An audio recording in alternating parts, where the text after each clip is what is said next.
Open your mind. The prophet of thought.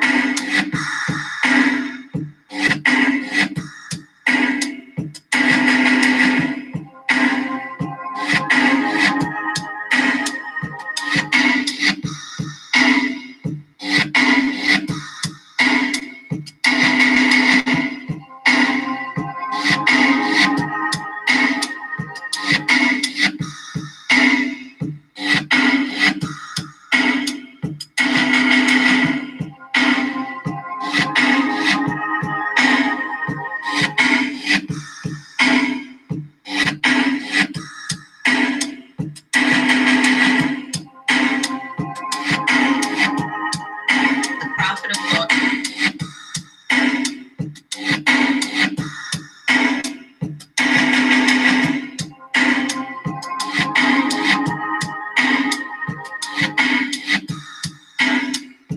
You know.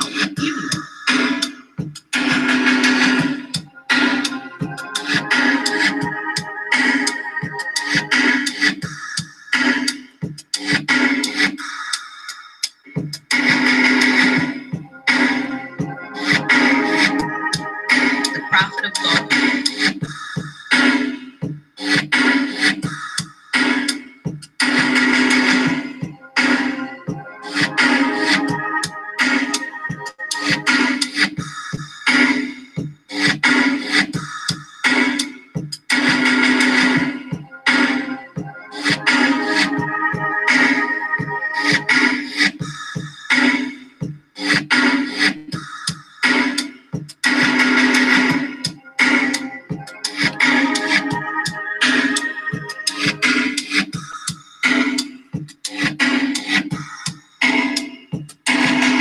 Prophet of thought.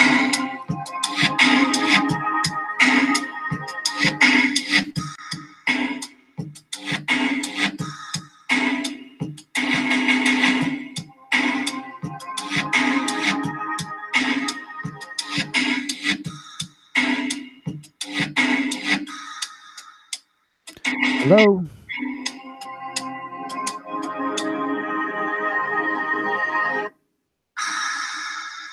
Open your mind. Open your mind. Open your mind. Open your mind. Open your mind. Open your mind.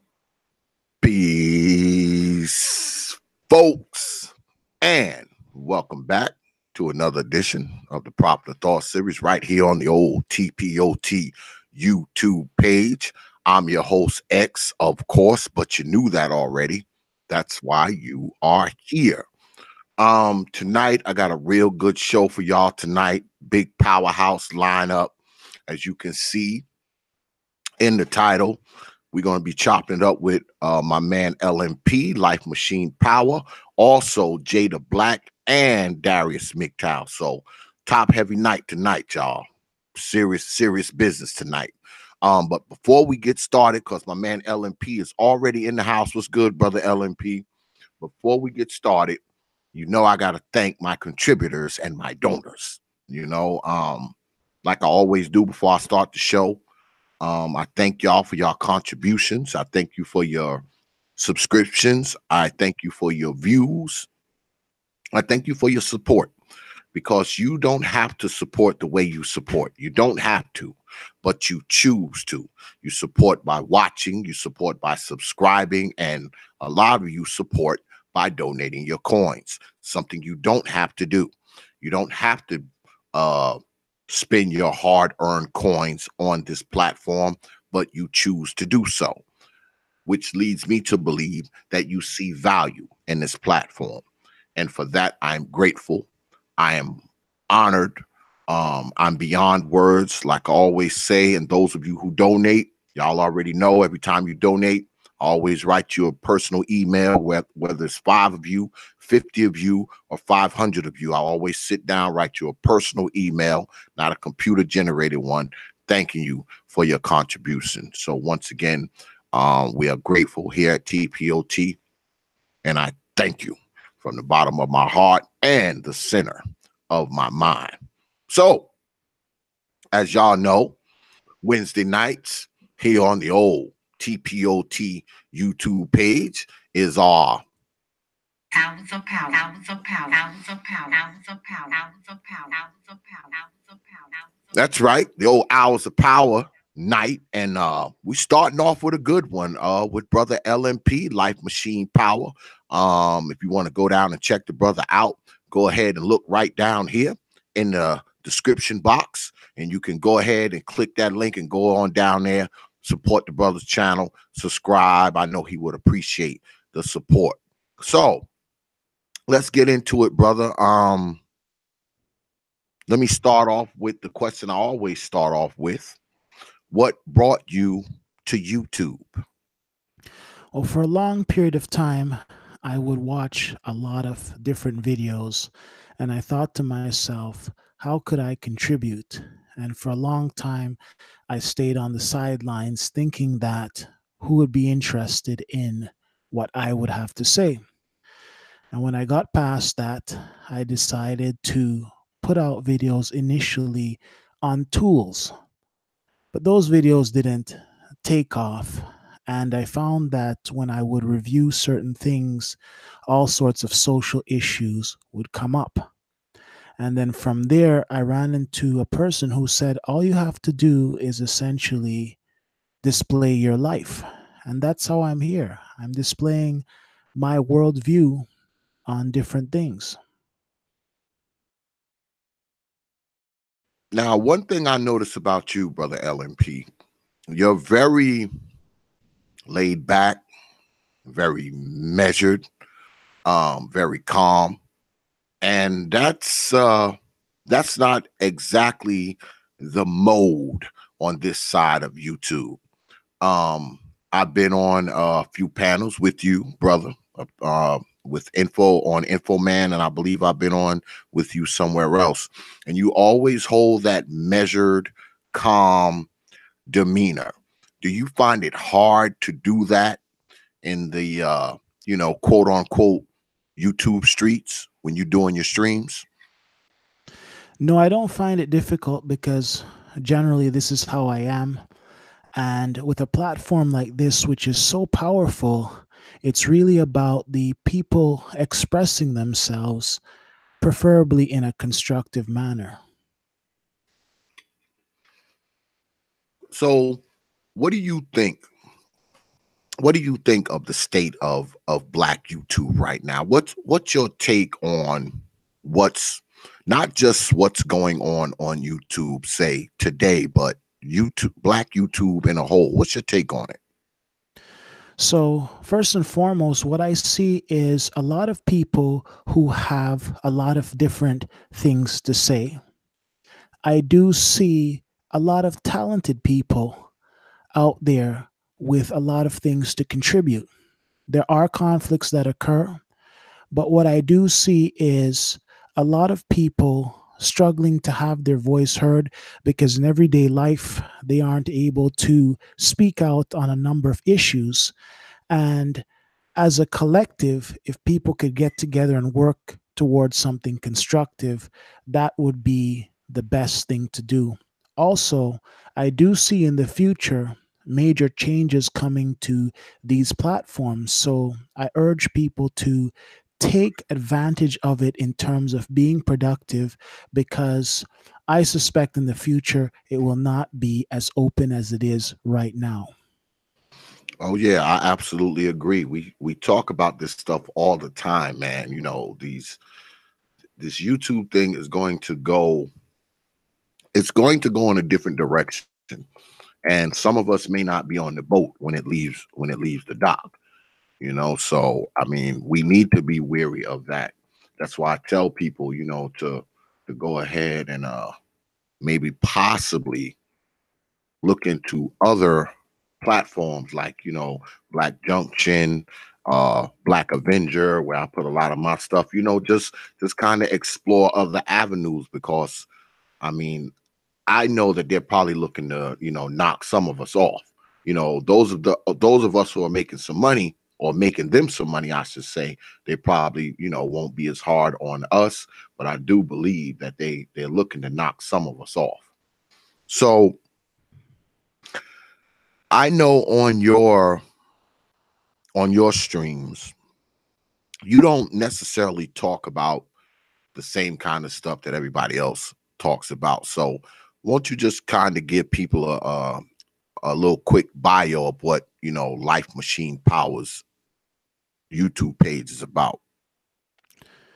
So the page is about getting people to come together and speak on just about anything that's on their mind. So essentially, I'll put together a title because the title's needed, and then we'll open up the conversation. I might share about particular things that I've experienced. Then I'll invite people on the panel, and whatever they want to get off their chest, we can go in that direction, providing it stays respectful. So we'll speak about things ranging from employment issues to music, to travel, to business, to relationship problems, personal experiences, triumphs. So it's just a show in which people can come and be free to say what they want to say, and also to bounce around ideas and look for solutions. So have you ever had a time where it's gotten kind of out of control on your platform? Has it? In, Go ahead. Sorry. No, Go I ahead. was just gonna say, has it ever been a time where you was like, oh man, maybe I should have did this stream? Well, there have been times where people have gotten heated, and in life, people do have conflicts. But I've always kept in mind that the people who want to stay will stay, and the people who are looking for resolutions will reach out to me behind the scenes, and we can try to essentially work something out. One of the things that I've found which is helpful is that if there is a panel and there's a major conflict, I will reach out to that person behind the scenes and also invite them back to speak solo. And when I invite them back to speak solo, I don't get into the mode of trying to direct the conversation. So let them say what they want to say and then take it from there. Okay. So when you have you ever had this? Because I know I have this happen. You have someone who, they start out, they come on your stream and y'all kind of all right. And then the next thing you know, they're not so all right. And you actually you don't want them on the stream anymore. Do you have anybody who you've had to kind of, cut off? You don't got to name names or nothing like that, but have you had anybody where you had to just absolutely just cut them off because of, whatever, as far as this YouTube thing goes? Yes, that's happened. So if you come on the platform that I'm on and you are going to blatantly diss black people because I'm black, you won't be kept around. So there are certain things that if you do, you will have to go. We can have differences of opinion, we can think differently, but if you're going to diss my ethnic origin, then you have to go. Okay. So what topics do you like to cover on your page the most? I mean, what do you yourself, L.M.P, what do you like to cover? I like to speak about things that are considered triumphs. I like to speak about instances where a guy started off with next to nothing and now he's built up this empire. I like to speak on the successes of people. Somebody came somewhere and they did very well, regardless of the line of work. I like to speak on those sorts of things because they're inspiring, and we also can take pieces of it. Like, for instance, somebody says, hey, I'm in accounting, and there's a section in accounting where there's some big money to be made. So I like to speak on those sorts of things. Okay. So you're probably not into uh sticking your hand into like the gender wars or the gender issues. That is that not, in your wheelhouse as far as your channel goes? So, as it relates to the genders, You as a woman can't be here without a man, and you as a man cannot be here without a woman. So it takes a woman and a man to bring life. So to me, the way I see it is that there will be conflicts, but we have to find a way to address each other and work with each other. So in real life, let's say I have a particular problem with some people, I'm going to go directly to those people. I'm not going to smear a whole entire group of people. So I'm more along the lines of pick up the phone and say, hey, these are the things about you which are annoying me. So, as far as the clash between the man and the woman, for me, it's important for people just to try to work together and respect each other. Okay.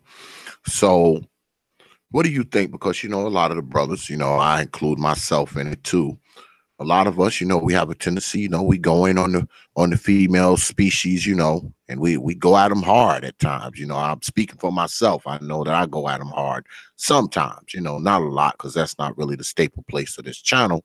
But us brothers, we have a tendency to go on the females hard. What do you think of that? What do you think of the brothers who, you know, go in on a lot of, quote unquote male to female issues? Well, the way in which I address it, and people are free to address it the way they want, is if I have a particular problem, I go directly to that person. For me, I don't make the videos about this, that, and the other.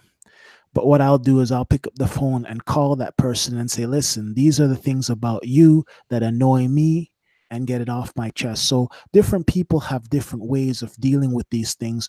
And to some extent, some people will use their videos as teaching tools. So in terms of that method, I don't use that method for myself. The one I use is basically I'm going to call the people directly that I have the problem with and address it directly with them. Okay. So I'm sure that most people who actually create content on YouTube, they are also, fans of other YouTubers. So do you watch other YouTubers, and what YouTubers do you watch? So a lot of the channels that I watch, sometimes I don't even know the names of them. I watch a lot of meal preparation channels. I'm trying to think in terms of favorite people that I've watched. Gab Talk Media has a lot of great content, so I watch him quite frequently.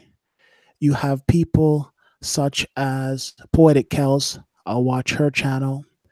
You'll have, it's really tough because a lot of times I am all over the place. I'll watch a lot of the health and fitness channels. I will watch just about anything where I can pick up something from. I will watch the hip hop network channel with Damon Dash on it. I will watch. I'm really, really fascinated by the Breakfast Club, the fact that they have such a massive draw and the way they set up their studio. I'll watch Hot 97. So I watch a number of different channels. It's like I'm just looking to see what I can learn from different channels. Okay. Well, what would you like to see more of on YouTube, far as from the Black YouTube society, and what would you like to see less of? What I would like to see is more of a focus on getting rich. I would like to see more of a focus on having conferences where we meet up worldwide and we network and we sell merchandise and we put things into place so that we can have money. What I'd like to see less of is the conflicts. Do you think that we have too you think we have too many conflicts here on YouTube? Is it too inundated with conflicts? So on this platform, there are conflicts in all the different sectors. It's just that some conflicts get more airtime than other conflicts. So a lot of the things you see in the Black community, you'll see it elsewhere, but it's just magnified. So I don't see us as clashing more than anybody else. It's the magnification of the clash and the way it's done. Mm. I'll give you a quick example. Go ahead. In Toronto, where I'm at, you have some blacks. About 2% of the country is black, versus in America, where, from what I understand, you've got 50 million blacks. So you have a bigger number than us. But if you go outside of the city, you have these towns with a lot of predominantly whites. And on the weekends, they fight in the streets and they get drunk and they get rowdy. I witnessed that, but it doesn't make the front page. So there are definitely conflicts in different groups. Mm. Well, I talked to Lady Ruby. I don't know if you know who Classic Ruby is, but I've talked to her and she's in Canada too. Um, Being in Canada, do you have a different outlook, as far as the black diaspora goes? Do you have a different outlook on that because you're living in Canada, where I know, life is different, culture is different, black people are probably different as well. So do you have a different outlook as far as black society goes because you're in the great north? Okay, so in terms of outlook, over here, I'll be quite frank with you. There is a very, very subtle racism that is prevalent here. And essentially, a lot of people are in denial of it. I'm not saying that everybody is a racist, but there is a subtle racism that occurs here versus, from what I gather, in the US, which seems to be more outright in your face. There are problems here. People speak about the healthcare system here, but people need to consider that the taxes are very, very high. So it's not so much that it's free, it's based on the fact that you're paying for it through the taxes. And what I do see as a consistent theme is financial power and actually working together to do productive things, such as building companies that can hire people from your community. Mm. Well, you say the racism is subtle there. So being that the racism is somewhat subtle, um, do black people have more do black people have more leeway in Canada as opposed to here in the United States, in your opinion, because the racism is subtle as opposed to just blatant, in your face? That's a very good question because I've been to the US but never lived there on a long term basis. But what I do is see more successful blacks in the US than over here. That could be due to the fact that they're larger numbers.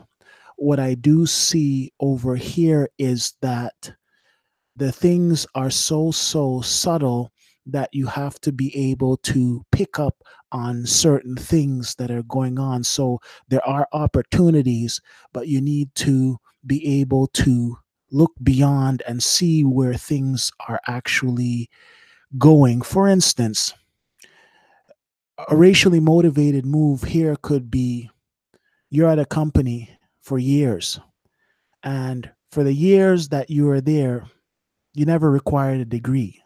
But to push you out, they'll say all of a sudden a degree is required for your position.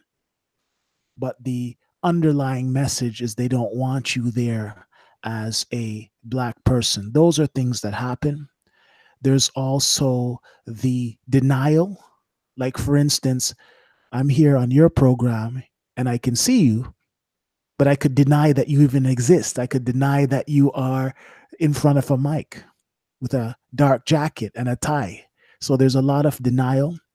And it really takes people who are astute to pick up on these things and look for a way to essentially put things into perspective. Wow. So you said you were in the United States before. So what do you think about the US? What do you think of it? So, from what I can see, is that there are certain places that there are opportunities, and the weather fluctuates there. You can be in the north in New York and it can be very cold. You can be in the south and it can be very, very hot. You've got the propagandistic vision of America. You've got the American dream that they try to sell to people. You've got a lot of wealthy people in the US.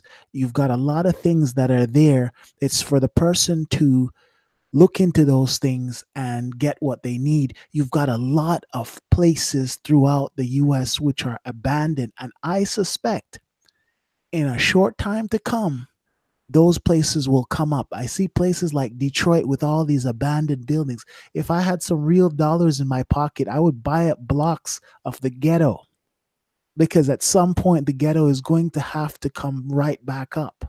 I would buy a bunch of old buildings. So there are opportunities out there. I would say more opportunities there than where I'm at. Somebody was speaking to me about foreclosed properties. Over here, you can't even get near them. The people can't pay the mortgage and the bank wants to sell it for as much as it's worth or even more. Mm.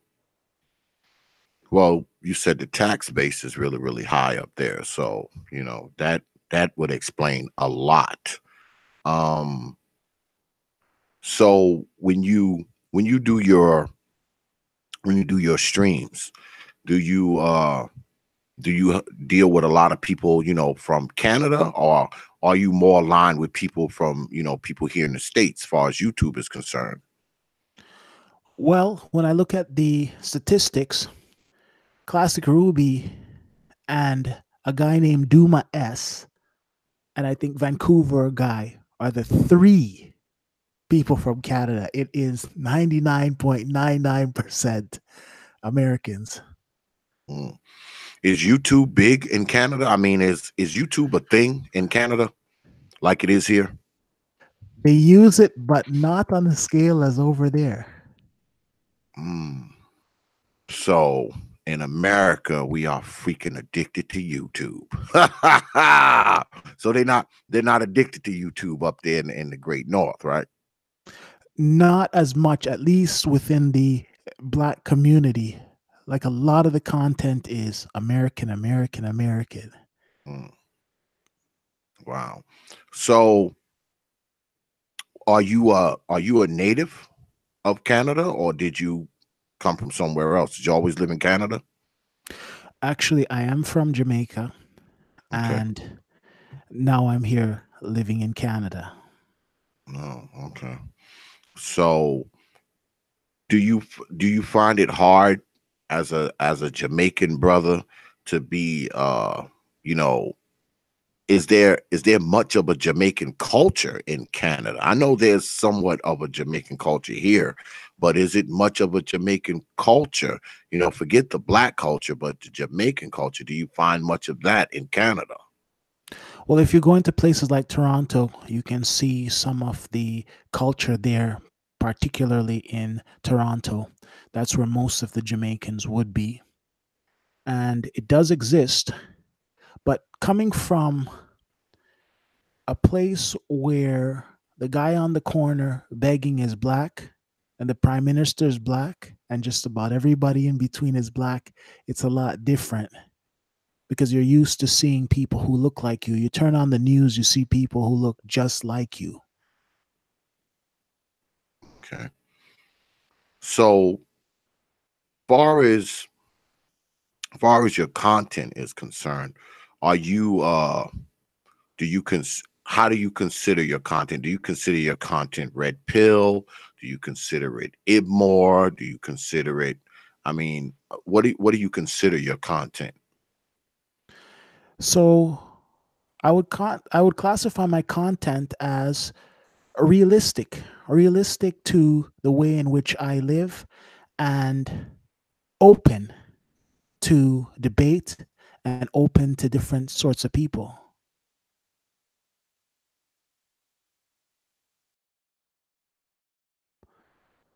Oh, something happened. Are you there? Yeah, I'm here. Okay. All right. So I would say realistic and open to all sorts of different people. So, in terms of the red pill or the blue pill, I'm not familiar with those concepts, like what exactly they entail. Hmm. So what do you want people to get?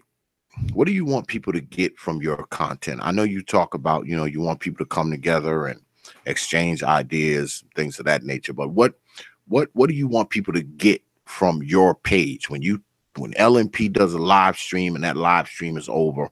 What do you want people to come away from that live stream with?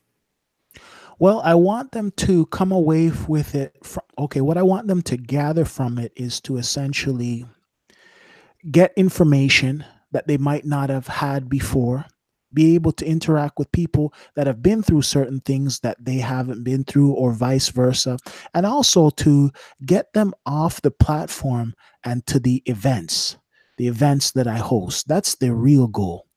This is a great vehicle, but it can only go so far. The events is that's where I want to get them to. Yeah, because you have other stuff going on besides that one, the one YouTube page. You have other stuff going on too. Won't you tell some of the folks about that, and some of your other YouTube pages, let the folks know if they don't already. Sure. So I've got two additional channels on the platform that people can go and check out. It's in the links that I've got on the page. But I also have an independent site, and I urge people to get an independent site because on a platform you don't own, things can happen. And then also, I have events. Last summer, I put on an event, and this summer, I'm putting on another event. So every single year, I'm going to be putting on these events and building on that, so it won't be so much of a question of whether or not I'm on this platform. It will be more about building those events so there can be meaningful connections. So when you do the events, I mean, what's the crux of the events? Like, what's going on on the events? So, what it is a place where people show up, they can hear music, they get their own booth, and they're able to sell their merchandise or hand out their business cards and interact with other people as a group of people that are looking for ways to better their lives. So, for instance, if somebody is in broadcasting, they get a booth. If somebody's in health and fitness, they get a booth. If somebody's in music, they get a booth. I would like to expand it to the stage in which I have live performances. At this point, I will be the one playing the music. But with time, things can be built into that. Well, I noticed that you have somewhat of a radio presence. Were you ever in radio? No, never. You'd make a good radio guy, man. Trust me. You'd make a good radio guy. Appreciate that. Now, I know that, you know, being on here, you find yourself getting influenced. You find yourself getting influenced by so many things, man. And I know it happens to me a lot. Has that ever happened to you? Have you ever found yourself getting influenced by other stuff that you take in on media, not just necessarily YouTube, but media in a whole? Have you found that, you've been influenced one way or another because of what you kind of taken in over a course of time on media? Yes, the influence that I'm getting is that independence is key. Although we can learn from different people in different sectors of society, but the influence I'm getting is that there's so many things that we need to take into our own hands because other people won't do that for us, and that we can learn a great amount of things from different networks. Like I'm studying Breakfast Club 24/7. I'm looking at the positions of their mic. I'm looking at the studio. I'm looking at all the different people there. I'm looking at places like Drink Champs. I'm looking at other broadcasts like Raw Digger and Lord Jamar. I'm looking at a whole bunch of things. And the influence to me is independence, to be able to go out there. And we have a time in history which may never come again, whereby we have the ability to cut people out that are the middle people. So, do you think that this media stuff has been a blessing or a curse to black folks? It depends on how you use it. It can be a great opportunity if you use it properly. Never before have people been able to connect with other people so easily around the world. In the past, to do something like this, you would need a massive studio, satellites, all these different things. So it's a great opportunity to the people who are willing to use it properly. Yeah, I agree. I think that this. Well, often I say that they should have never gave Negroes internet. I say that a lot because of the craziness that I see taking place. But in reality, it is a blessing at times. Like you said, depending on how we are using it. I think often what happens is we have a tendency to we have a tendency to misuse it. And when I say misuse, I mean, use it to, intimidate other people, try to embarrass other people and that kind of mess. I mean, that is, to me, that's just crazy.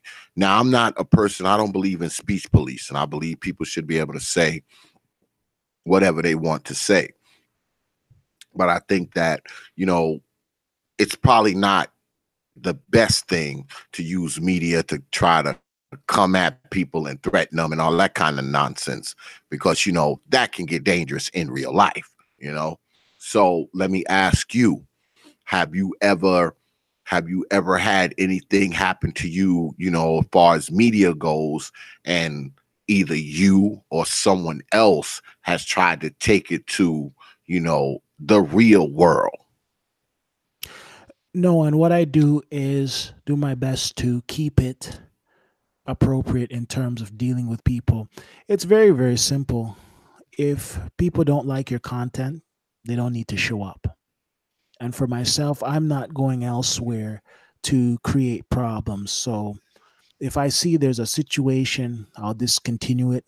A lot of times, what happens is that people are looking for something to talk about. I'll give you an example. I had an instance where I was just speaking about some issues that I'd experienced in life. And people were reaching out to me saying, "Who are you talking about? Say a name." And I thought to myself, that's desperation.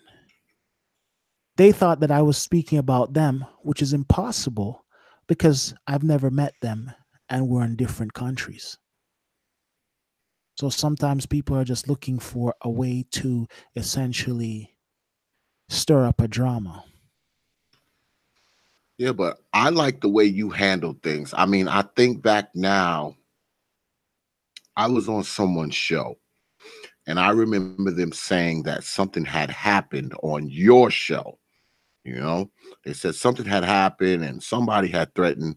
I'm not going to get into the specifics of it because you'll probably know what I'm talking about. Um, Someone had been threatened that they were going to do, something to some. It was a girl that was on your show, and she was saying that someone had threatened to do something to her that was on your panel or in the chat room. And I like the way you handled it, man. I mean, you handled it very, very calm, because it got out of hand, because that person who claimed they got threatened actually came on another person's panel as well. And you came on that panel too, and you still had that same calm, kind of measured demeanor. I like the way you handled that situation, man. And I think you know what I'm talking about, right? You remember that, right? Absolutely. I do appreciate your compliment there. In terms of those sorts of situations, when things are said, it's really important to check into them and see if there's any validity to them. And also to have the parties involved try to work it out. If they can't, then it is what it is. So that conflict didn't start on the channel that I had, it started elsewhere. So that can happen. And the reality is to find out exactly what's going on and see if you can make sense of it. There's also the issue of people saying that, well, if you are bringing such and such on, then guess what? They're going to withdraw support. So you have all of those different things. And when I bring people on, my goal is to give them a fair opportunity to speak. So I'm not going to do like I've seen on the mainstream media where the host is trying to lead the conversation in a particular direction. And I would like people to be comfortable. So generally, when I bring people on, I'll ask them general questions. I'm not going to ask them about their personal life. I'm not going to ask them about their finances. Whatever they want to talk about, they're free to talk about. Well, do you? Because I know I do. Let me ask you if you find this. Do you find that you have that problem? Like, someone will say, well, if you're going to have XYZ on, I'm not coming on. If you're going to have this one on, I'm not coming on. Do you often run into that kind of crap? Sometimes I do run into that, and sometimes I will reach out to people not knowing who they have problems with, and I try to give them the same opportunity. So somebody might reach out to me and say, look, I've got a problem with A, B, C, and D. And I'll keep that private. I'll say, okay, no problem. So when I do invite that person on, I will have them on solo. Okay. Yeah, that's usually the best way to do it, man. I mean, one thing about when you have these panels, and YouTube is a big place, but it seems like it's getting smaller and smaller. And you never really know who has a problem with who if they don't say anything. So you run into that, especially when you put a panel together. You got 4 and 5 and 6 and 7, 8 people there. You got a bunch of different personalities, and not always do those personalities mesh. So you kind of run into some problems. But let me ask you this: is there anywhere you wouldn't go? Is there a platform where you will say, nah, man, I'm not going on there? Well, the platforms that thrive on garbage and nonsense, it's very unlikely that I'll go over there. The platforms where people are constantly clashing, it's very unlikely that I'm going to go over there because there isn't too much productive work that can be done. Hmm. So do you have any people on the list that you won't allow to be on your platform? So at this point, there are some people that I won't bring back. I won't call any names just because of things that they have said. But they've really put themselves in that category. So it's not me arbitrarily saying, look, you need to leave. It's because of the things that they've done, particularly said. Okay. Well, they must have been some really screwed up people, man, to get banned off of your show, man, because you're like you and brother Gab. I mean, you two are the most measured. I don't know who's more measured on YouTube, you or brother Gab Talk. I mean, y'all are so even kiln, man. I strive to be that way. I'm probably too old to damn change, but I do strive to be as measured as you brothers. Um, well, I'm gonna ask you a few more questions because we only got about 15 minutes left. But so, what direction do you want to take your channel going forward? What what what do you hope for your channel, in 2019? What you got cooking over there? World power. So it's based on finances. World power. So all over the place. We're in UK. We're in Texas. We're in LA. Touring, traveling. I'm not a record producer or an artist, but I'd like to bring that into the equation whereby there's a lot of traveling and there are a lot of connections. That's where I'd like to take it. But it's all based on the finances. Okay. So I'm assuming that you have because I know you have more than one channel, right? You don't just have one channel. You have another channel, right? Yes, I've got 2 additional channels, which there's going to be some stuff put on it. That's just in case there's any issue. So the other, I guess, one of the other channels is all about finances, right? Where you talk about, economical topics.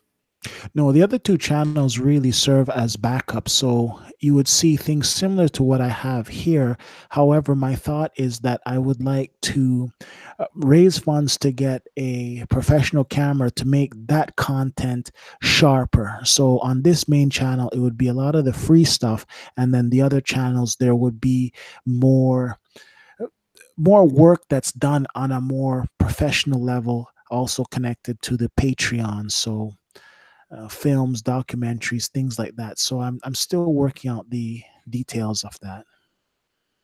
Okay. So how long have you been on YouTube? You've been on YouTube a while or no? It seems like a long time. I'm approaching 2 years. Mm. Well, that's not really long. That's not really long. Well, I haven't been on YouTube a long time either. I've been on YouTube like not even close to 4 years. Yeah, not even close to 4 years, like 3 years and 1 month. So I mean, and YouTube's been around for a while, right? YouTube's been around for about what 2005, 2006, somewhere in there. So I mean, it's been around for a while, but it hasn't been around forever.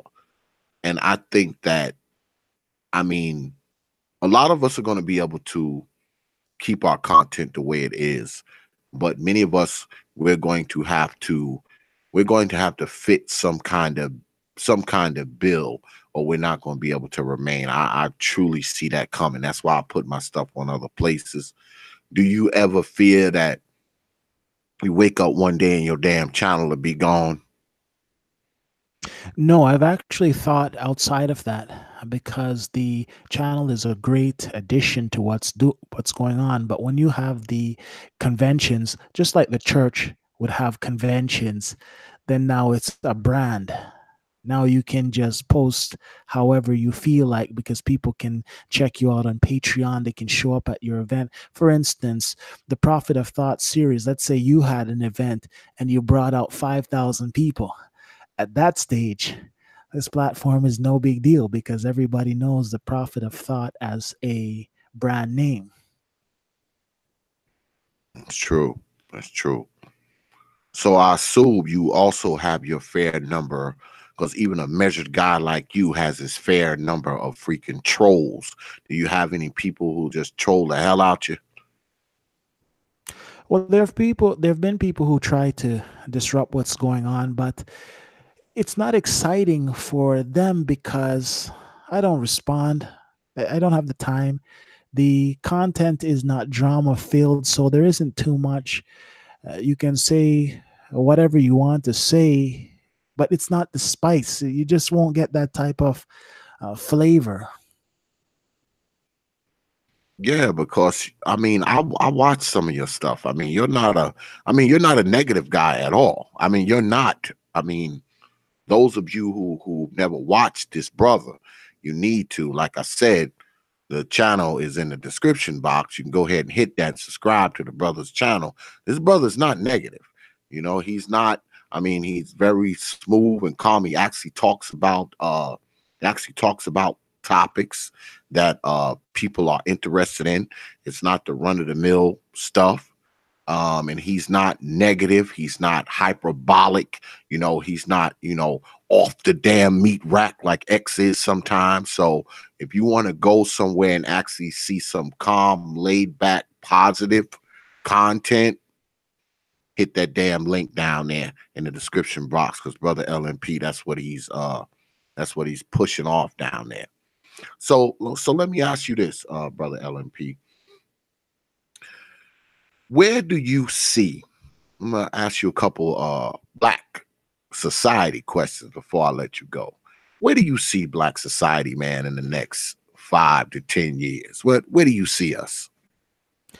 Well, I do see a lot of progressive people coming up, and I see a change in a lot of areas where you cannot get to fraud people the way you used to because the information is there. People can now look up certain things and get to the core of issues. There will be those who want to be stuck in the garbage doing nonsense, but I do see a real change where a lot of people are waking up to the reality that they have a place in society which needs to be respected, and that regardless of your color, you deserve to be treated properly. Agreed. Do you think as black folks, you think a lot of us, do we complain too much about how shit is? So, in terms of complaints, the complaint is the first step towards progress. We think it, sorry, it's the thought first and then the complaint. We have to complain, we have to get it off of our chest. And then the next thing is the action. So we have to say what is truly on our minds. And sometimes people use the term complaint, but we have to get that off our chest because the denial of things which are bothering us is really counterproductive. I agree. Totally agree. Oh, do you I know we talked about YouTube being a blessing and a curse at the same time, but do you think that media kind of added the has it added more conflict to black society? Has it added more conflict to black folks' lives, in your opinion? So, a lot of what we're seeing today is based on the entire history of our people. The history of our people does not start with slavery. The history of our people starts right at the beginning of the earth. So, this is an accumulation of all the things historically we've been through. And the slavery period, I would like to mention, is a very, very brief aspect of our history. If we go back 1,000 years, 2,000 years, 3,000 years, you see the whole entire picture. So the answer to that is very, very simple. It is the accumulation of things that have happened to us that creates this situation. So it's not just the media, it's everything that's happened. It's the positive, it's the negative, it's everything that's happened. And to be in places that aren't necessarily friendly creates another element, another dimension. Yeah, I can agree with that. I can agree with that. So, being that you're up in Canada, do would you say that black folks in Canada, do they empathize and or sympathize with black folks in America? So that really depends on who you're speaking to. You have some that are here and they are willfully oblivious of the situation that they're facing. So those are people who you could classify as deniers. Then you have the people who are awake and they would be able to recognize some of the common themes that are occurring. And then you have the other ones who want to blend in into situations that weren't meant for them. So I'll give you an example. Me playing in the NBA, that wasn't meant for me. Otherwise, I would be in the NBA. So it doesn't make sense to push up yourself in certain places where you're not meant to be. Got it. Well, hit you with one more question before I let you go. When the next time you're having a big panel discussion, man, so I can come down there and disrupt it. um, but what I do want to know is this: are there any people on YouTube that you could see yourself, collaborating with, or having some time, or are you already collaborating with people? So, in terms of collaborations, initially I reached out to many, many, many different people, and very, very few people responded to me. Like, a big shout out to you for inviting me on here to speak. So, I'm willing to collaborate with just about anybody who is reasonable and take it from there. But a lot of people are looking at numbers. My numbers aren't massive, but the work and the content is there. I'm approaching 1,000 videos very, very soon. So the work and the consistency is there. So, in terms of collaborations, I would definitely collaborate with different people. But what I'd like to do is now take it to the actual physical collaboration, like things where I'm teaming up with people and cooking, Mm, or we might be out in the bush camping, or we might be somewhere setting up an event. I'd like to take it to that next level where it's that actual physical interaction where we're doing stuff, we're showing people how to do things, like, let's say, how to change a tire, or how to replace an engine, or how to shop for a vehicle, or what to look for if you are buying a house or flipping a house, how to do certain things. I would like to go into the direction of demonstration. mm. You've got a hole in your Yeah, wall. well, Go ahead, sorry. yeah, well, that's the thing with those type of videos. People. I'm gonna be honest with you. A lot of people don't watch the shit. I mean, because I have a couple demonstration videos on my channel. I have like 3 of them, and man, they get no views. I mean, I've had videos where I teach people how to grow their own food, teach people how to use an auger, unclog the sink, toilet. I even showed people how to clean the carburetor on their push lawnmower. Shit, those man, the black folks don't want to watch it. They don't want to watch it. Shout out to y'all who did, the 50 of y'all who did, but I mean, most black folks don't want to watch that kind of stuff. I mean, maybe because the wrong person is doing it. I mean, maybe if Will Smith or Young Jeezy or somebody like that was doing it, maybe folks would watch it. But they don't really like it. I mean, I want to do a couple more demonstration videos myself because I'm doing them for the people who want to watch them. But take it from me, black folks, we don't watch it. Yeah, we don't watch it, man. We do not watch it. We just don't. But if you wanted to do something like that, because I have a couple people who want me to do some things because I'm a mechanical engineer. I'm a power mechanic, so I have a couple people who want me to do some the breakdown of some small engine technology or some diesel technology. So if you want to do something like that, man, you have my information. Just hit me up, man. We can we can do something like that. I mean, I'll set up some cameras and break down an engine, explain engine technology, metal fabrication, welding, because that's what I do. So if you wanna link up on some stuff like that, man, just hit me up. All right. That sounds like a very, very good offer. And I'm very, very grateful for you to bring me on and speak, because oftentimes I'm not invited to many places. So this is definitely a privilege.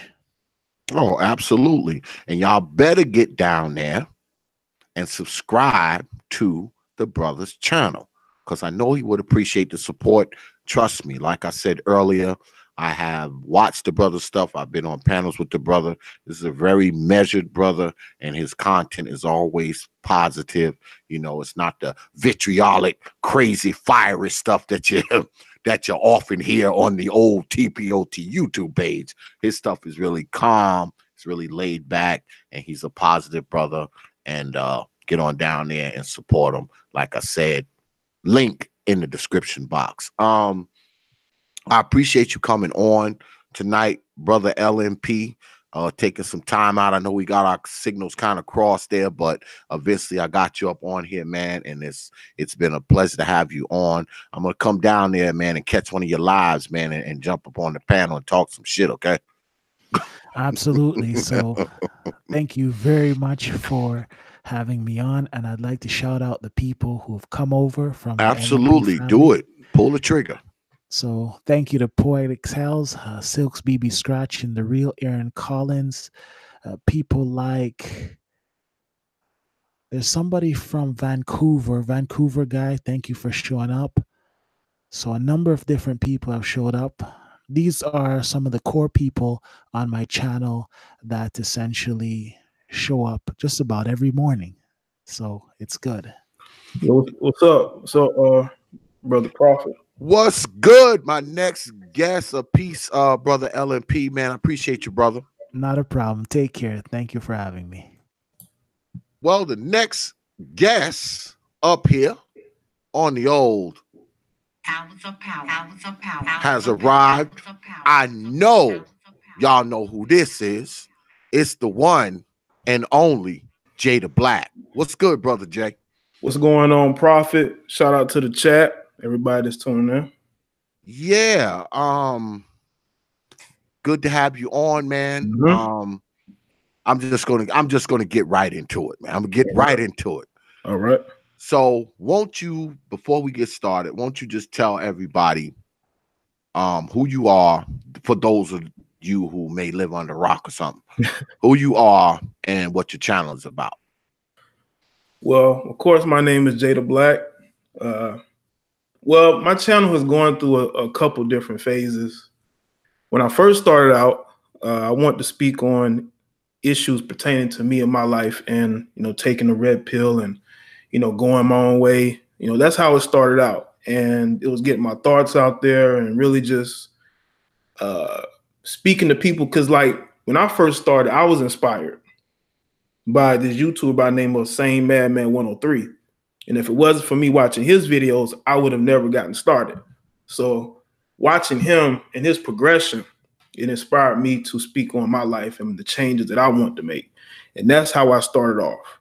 And I would say around late 2016, I made sort of a change, went in a different direction. I started speaking more on culture, which is what I do now. I speak on a lot of culture, whether it be in sports, entertainment, politics, whatever.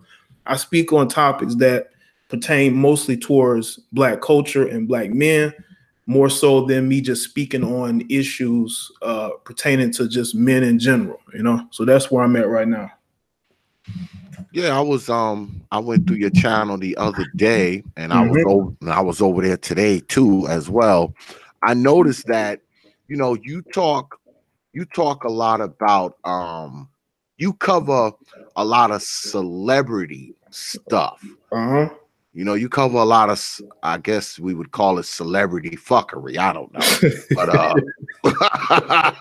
but you cover a lot of celebrity shit. Black celebrities. The ones that have problems with their wives and that kind of shit. I was looking at the one today. I was looking at the one with T.I. He was responding to IG and Floyd Mayweather. So your shit's kind of like news. It's more like it has more of a journalistic kind of feel to it. Yeah, that's why I say my channel is going through different changes, and I knew that once I went in that direction, that would be what the perception would be.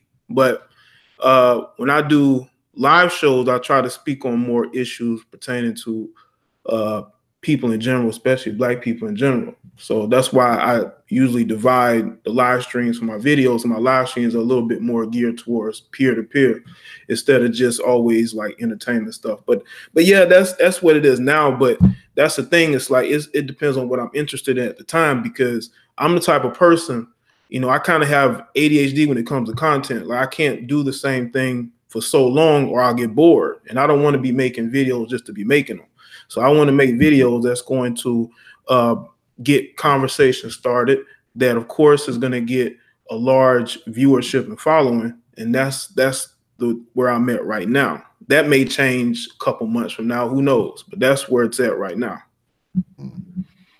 So are you red pill, MGTOW, Ibmore? What do you consider yourself? Do you consider yourself one of those? Yeah, like I said, 2016, I sort of went away from labeling myself like a MGTOW. More so now, I'm more of a red pilled black man. And I don't even like labels. I'm type of person, I've always tried to go outside of what everybody else wanted me to be. So I just consider myself a man who's been red pill. I don't go by any labels. I haven't since 2016, you know. So I basically just do and live my life, and I try to speak on how I'm living my life through my videos, no matter what I speak about, you know. Okay. So what do you think about the red pill / MGTOW content that's on YouTube? What's your take on it? Well, I think there's some guys that are making some good content, and I think there are some guys who are making content that is being regurgitated. They're not being original. And that is why I have distanced myself from MGTOW, because I see guys who are coming into it basically regurgitating instead of bringing life experiences or their original thoughts. It's more like what they heard from a YouTuber, and then they're going and making videos and they're making assumptions. And you got all these incels that are calling themselves MGTOWs, but they're not. And they're just driving the label into the ground. That's why I don't use the label. I haven't made videos pertaining to MGTOW in a long time. Every once in a while I will, but I just feel like, you know, you have the immores and you have guys who are MGTOW, you have guys that are red pill, you even got guys who are anti-feminist / men's rights activists, but nobody's been MRA since 2015. That movement was killed in its spot because of all of the backlash that MGTOW is now getting. MGTOW is getting what the MRAs got in 2015. That's why you don't hear about MRAs. But when I started out, there was a huge conversation about men's rights. So you had all these different groups, which can be good because you don't want everybody thinking the same. You want everybody to be different because you can't build anything with everybody thinking the same. Everybody has to bring their original ideas to the table. That's how you're able to have things work for so long, because all these ideas from all the different people will make sure that you have a solid foundation, you know? Yeah, I mean, I have quite a few red pill MGTOW brothers that I'm aligned with. And like I always say, I'm the very antithesis of what they are, because I've been married. I've been married for 18 years. I'm a grandfather. So I'm the very antithesis of what their philosophy is. But we do get along. Do you think that the MGTOW, red pill, do you think that those brothers, did they put the stamp on black male media? Because black male media is a kind of fairly new thing. Okay, it's fairly new. Us black dudes, on YouTube talking shit. Do you think that the red pill MGTOW, and I guess the IBMOR too, do you think that those groups put a stamp on black male media? Well, I think a lot of black male media on YouTube has done a good job of carving themselves their own niche as far as the manosphere is concerned, like what Obsidian has done, what O'Shea has done. But I will say though, MGTOW in itself, like, it started the conversation. It started bringing people into the manosphere, so to speak, and giving them an opportunity to then start to branch off.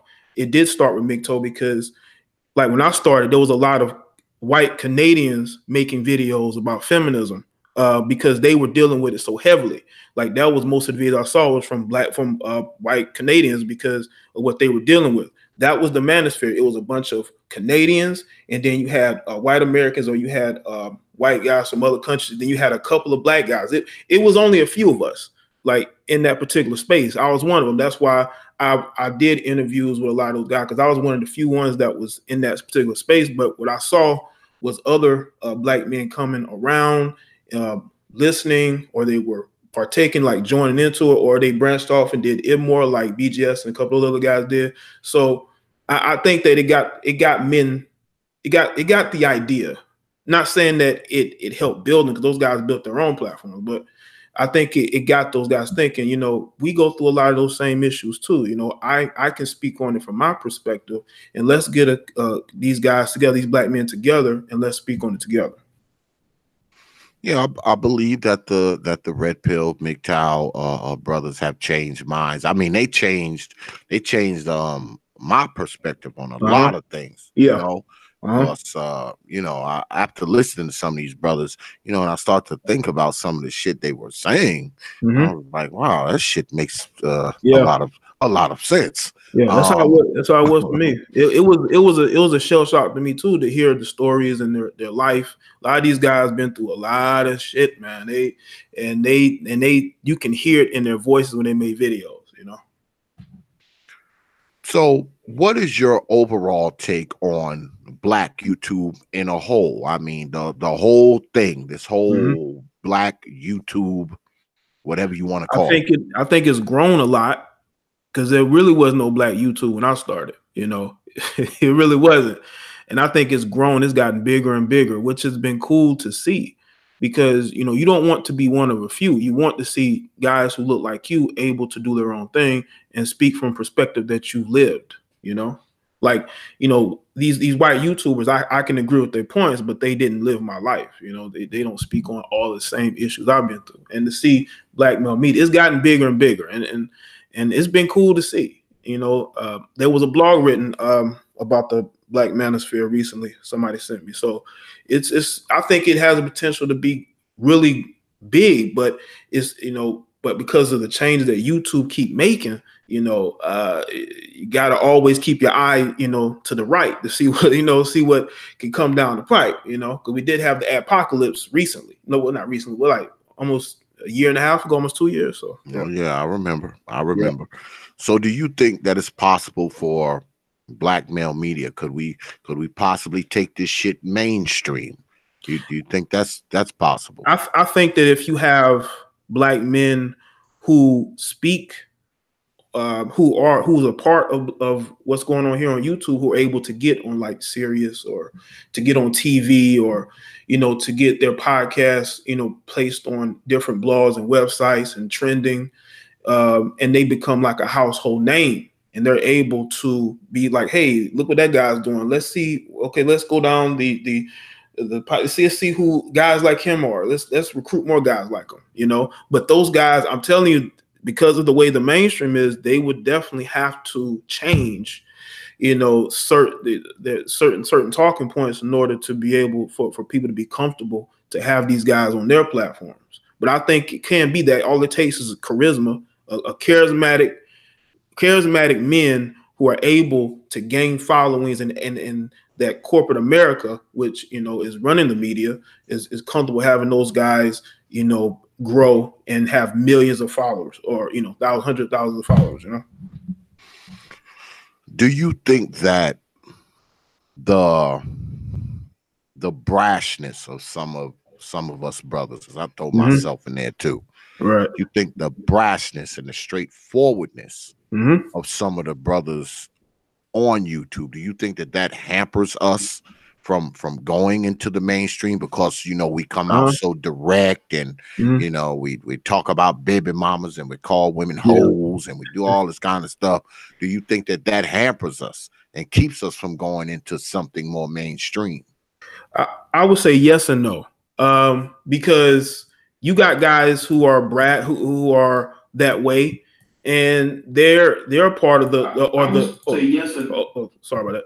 But you got those guys who are, you know, they speak their mind, they say what they want to say, but they tailor it to Black consciousness and calling out white racism.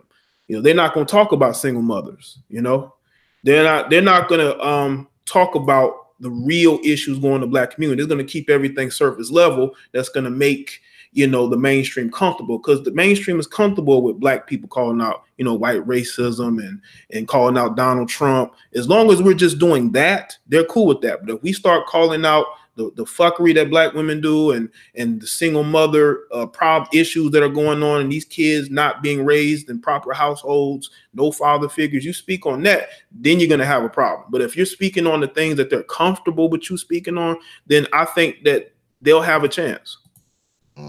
So they don't mind us talking about white folks. Yeah. We just, as Black folks, white folks don't want us talking about other Black folks. Yeah. No, I'm just saying, like, I'll say this though. You got Black celebrities that call out racism, and they're boycotting, you know, in that sense. But like when I say black people, I'm talking about mainly black women. Like we can call out other black men, but we can't call out black women. You know, so as long as we're not calling them out on anything, and we're sticking to, you know, the narrative of, you know, let's boycott Goose, let's go boycott this place, and you know, let's support the DNC, and you know, let's take a knee with Kaepernick. As long as black people are doing that, they're okay with that. But if we start speaking on real black empowerment and supporting black people, then they're going to be like, okay, what are you talking about? I thought you were supposed to stick to the script. You know, we got to stick to a certain script in mainstream media, from what I've noticed. Exactly. That's how I know that many of us will never make it there. We'll never make it there, because I know I used to be on a radio station. I did radio for a few years before I started doing this YouTube shit. And you know, when I was working in a radio booth, and I did it for a few years, and even there they were very liberal with me. You know, my show was my show, but I still had a few, oh, you know, X, why you say that? You know, oh, you shouldn't say this. You know, so you still got that. You know, you get that. There's certain shit they don't want you to say. You know, certain people they don't want you to talk about. Now you can go ham on A, B, and C people, but we don't want you saying anything about X, Y, and Z people. And that's what I think the problems arise. Yeah, you say anything about Jews, they're gonna be like, what? What'd you say? Oh, you can't say that. You can't say that. You can't say nothing about Jews. You know, keep it. These are the people they don't want you talking about. They don't want you talking about Jewish people. They don't want you talking about homosexuals. Okay. And they definitely don't want you talking about single black women. Those three people right there will get you dumped. You're getting dumped soon as you start talking about that anywhere besides YouTube. And if you talk about Jewish people and homosexual people too much, you done on YouTube. Oh yeah, you done. Yeah, you done. Yeah, you're done here. Go ahead. No, I was gonna say, look how they made LeBron James apologize for rapping a lyric in the song. Oh, absolutely. Yeah. So let me ask you about you know, the stuff that goes on in YouTube, because you know how we get down as brothers. You know, we'll go ham, and we'll definitely go ham on the hoes. We'll go ham on the hoes, the hood rats. We'll go ham on them. Okay, I know I say it, and I say we, because I do it too. So do you think that has become a main staple place for some of us brothers? Are a lot of us brothers eating because of the ability to go ham, you know, on the females? Are a lot of us eating because of that? Well, I would say to a certain degree, yeah.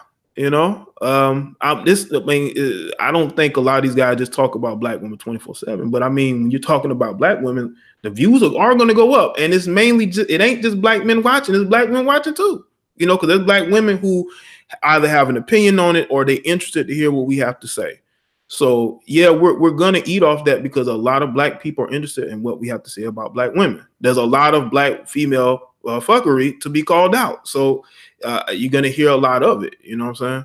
So I do think to a certain degree, guys are eating off it. I mean, a lot of them don't have to. They talk about other things as well, but for the most part, a lot of us want to hear about what's going on with black women, because they are a huge, you know, topic, talking point in the black community. You know. Absolutely. I often ask brothers this, and I'm gonna ask you too. Do you believe that with the rise of media, with the rise of media, things like YouTube and Facebook and Twitter, and Instagram and everything else, has that accelerated, or has it cultivated some of the quote unquote fuckery of black people? Well, I mean, have you checked out some of these Google Hangouts, you know, that have been going on, and certain things that are going on? I think that the ability to live streaming is a gift and a curse. Look at Facebook, look at Instagram, look at all of the shit that we as black people have done to each other while live streaming on Facebook. You know, they coming down hard on YouTube because of video content, but they're not going hard on Facebook Live for all the deaths and the fights and all of the crazy shit that goes on. And it is only it's increased the narcissism. It had, like I said, it's been a gift because a lot of us have been able to build our own platforms off of social media, but it's a curse because you get people who get these accounts, man, and they go crazy. You don't know how to act. Yeah. Mm-hmm. Well, what often happens is, you know, you can only be as popular as an audience allows you to be. Mm-hmm. And I think many of us as Black folks, we like watching a train wreck. Right. We like watching the damn car crash. So, of course, Mm-hmm. we're interested in the foolishness and the fuckery and the ratchetness. We're interested in the shit. I mean, we just are. I mean, Mm-hmm. most of us are. I know there's a small, minute a minute part of us that don't engage, but most of us do. I mean, even if we don't freaking admit it, you know, because I like to pull up and watch some fuckery shit from time to time myself. Of course. So, what do you think media would be if all of that shit got eliminated? Like if they said on Facebook or YouTube today, they say, you know what, that's it, all fuckery shit get flagged. It's got to be serious shit or nothing. What do you think would happen to media? You know, things like YouTube and Facebook, if they went ahead and put that circle and that slash across the fuckery? Man, the viewership would go down tremendously because people do love a train wreck. You know, you talk about something very controversial or somebody doing something extremely stupid, you're going to have a lot of people watching. And if you cut that out, them people not going to be watching. They're not going to be coming around. And it's also going to have, you know, people who are attention seekers, who do things to get attention, crazy shit. Those people are not going to have anywhere to go. So those people are going to be going mental. They're going to be going crazy because they need an audience for their fuckery. And if they don't have it, it's going to severely damage them mentally, and they might end up harming themselves or somebody else, like really bad. You know what I'm saying? You know? Yeah. Well, do you believe that YouTube is therapy for some people, man? Yes. It's from what I've seen, man, it's therapy for a lot of people, man. It's therapy for a lot of people. Just how they talk and their mannerisms and the topics that they speak on is definitely therapy. Yeah, because my man Black Ram, he's like, you know, he always once said, oh, you know, this is therapeutic, man. Yeah. You know, and I don't think it's just therapeutic for the people who watch. I think the shit is therapeutic for some of us who get behind this damn microphone and in front of this camera. I think it's therapeutic for some of us too. Yeah. It was like that for me when I first started. The first, I would say, year, it was therapy for me, you know. And at the time, now that's when I sort of started to say, hey, you know, I need to make sure I speak on other things, not just what's going on with me or, you know, my ideology, things of that nature, you know. So it's definitely therapy for us. Absolutely. So what do you see? And I always ask brothers this: what do you see for YouTube in the next 5-10 years? What's going to be going on in YouTube? Man, if they haven't made so many restrictions, I mean, they're going to restrict it to the point to where all you're going to see is cat videos, and all you're going to see is, you know, kitty cartoons and, you know, lamestream media, TV shows and news outlets. The restrictions are absolutely ridiculous. They're changing things every other month. They're making it very difficult for the original content creators, you know. And I think that they keep it up, you're going to have alternative media growing and growing and growing and growing, like the BitChutes and the Gab.com, Gab.ai's, and, you know, the Minds. You know, those companies may end up rising due to YouTube wanting to shut down certain type of content. So if YouTube wants to stay in business, they need to smarten up and realize you cannot silence people. You cannot tell them what they can and can't make videos about, even if it's your platform. I know it's your platform. You can make rules. But if these people are the ones growing your platform, you cannot turn your backs on them.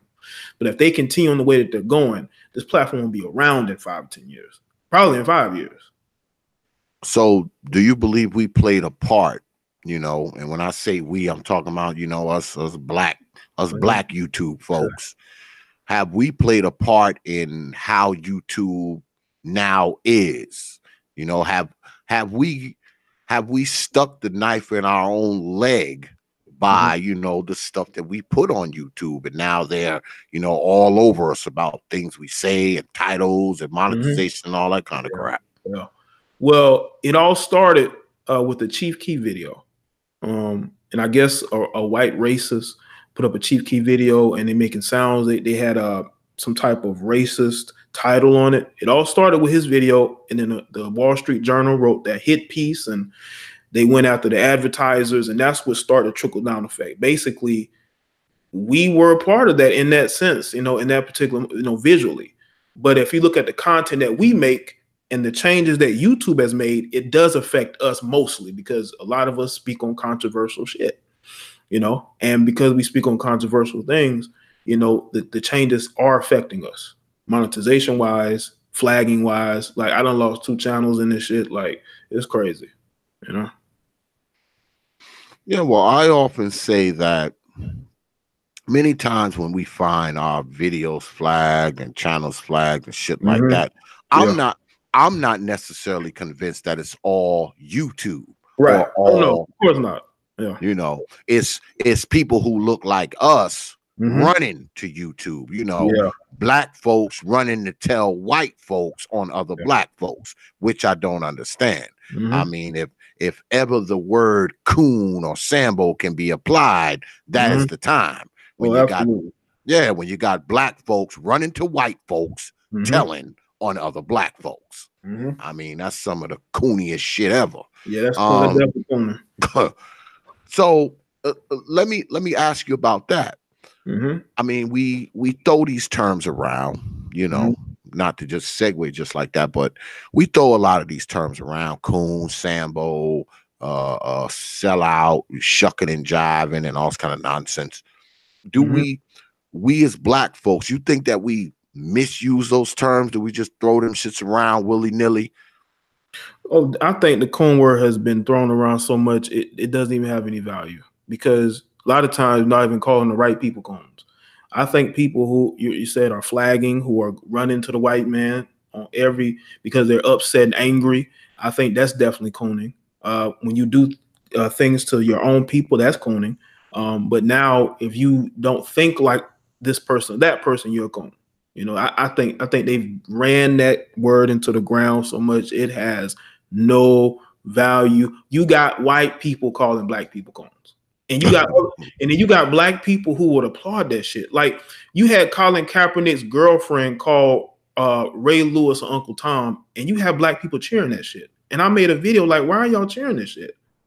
She's not black, and she's calling this black man an Uncle Tom. Ray Lewis has done more for black people than her and Kaepernick. You know?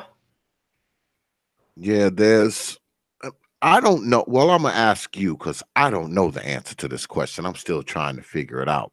Why do you think that many of us, I'm not going to say all of us, but many of us as black folks, why do we automatically, soon as another black person disagree with our ideology, our narrative, or whatever story we telling at the time, we automatically jump to calling them a coon, a Sambo, or this, that. Why do you think we do that? It's a shaming tactic. It's to get you to change your mind. It's to silence you. It's to get the black court of public opinion on their side quickly. So they'll say, hey, look at what he said, he's a coon. You know, it's to get other black people on their side. And it's a weapon. People are using it more as a weapon than anything else, because they themselves is probably the one cooning. They probably went and snitched on a few people, probably might have flagged a few videos. It might have done harm to black people themselves, but they know that if you disagree with them, you know, they can use that word against you. And I think it's being used more as a weapon than anything else, a shaming tactic to get you to shut up and not have your own opinions, you know? Yeah, because nothing will put a black person on their heels like calling them a coon. Right. Right. But I mean, we as black people, right?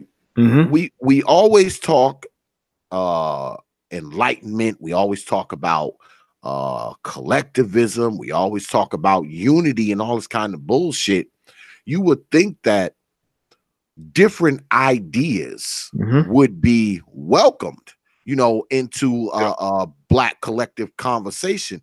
I mean, often what happens is everybody wants to have this one collective mind, and the one thing they want to have the one collective mind about is usually some old bullshit. They never want to have collective thinking on, you know, trying to build something, have collective thinking on, you know, some group economics or some no. It's usually you have to have this monolithic thought with the whole collective about, you know, what damn bottled water is purest, you know, some stupid shit. It's always something stupid like that. Yeah.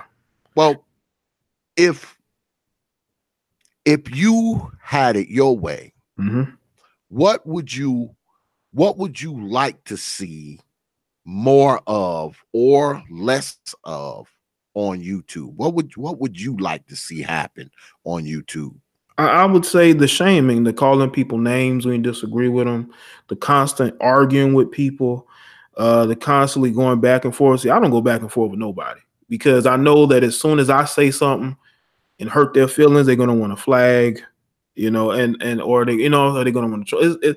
So I try my best not to really go back and forth with people, and it's usually easy because I don't let words hurt me. You know what I'm saying? If you have a disagreement with me, I may respond, but you know, other than that, because I know how weak-minded people can be, as soon as you say something that hurts their feelings, they're gonna want to flag you. So also, I just feel like again, there's less dialogue sometimes and more arguing or name calling or shaming or making 100 videos about one person, you know, instead of trying to figure out how to better things. You know, people want to make things worse, so they just want to war with people. They don't want any into it. So I would like to see more and more dialogue and people being more original and not having to shame people for their opinions, because everybody's gonna have an opinion. So I have my own opinion. So I'm a lone wolf. I have my own opinion, and you're not going to change that. You know, I mean, I'm being stubborn in a way, but in the same token, if I feel like something is right for me, it's right for me. If I feel like if I'm unclear about my decision, I'm going to think about it, internalize it. And if I made the wrong decision, I will say, hey, that was a wrong decision. You know, I changed my mind. But other than that, you're not going to change my mind by calling me names, you know? It's true. You ever had to make have you ever had to make a clap back video where you had to clap on somebody because they had said some old nonsense? Yes, I have. I'm not proud of it, you know, but yes, I have. When I first started on YouTube, there's a YouTuber called Sandman. He said he basically said that I was trying to imitate him on a live stream, and I made a response video. And after thinking about it, I was like, was it really worth it making that response video? Because I went all in, you know, and me, you know, when I go off on somebody, I'm trying to hurt their feelings as much as possible without cursing too much. But anyway, but yeah, there have been times where I went at people, and it was like, man, was it really worth it? You know, I kind of went out of character, and I need to keep things logical instead of allowing people to bait me into situations where I'm making response videos, you know? Yeah, I gotta agree with you, man. I mean, I don't do that kind of stuff either, but I have had to do it a time or two because people just get you to that. You know, people say shit sometimes, man. I wouldn't do it now. Okay, I wouldn't do it now. But 2 years ago, I ain't had no problem clapping on you if you said enough wrong shit to me. But now I would, you know, I just let it go. I'd probably sick someone else on you at this point. Let them do it. But plus that shit takes away from your content, man. Yeah, it gets you views because people like to see the beef, and then they like to see, you know, the adversarial shit going back and forth. But it takes away from your creativity, man.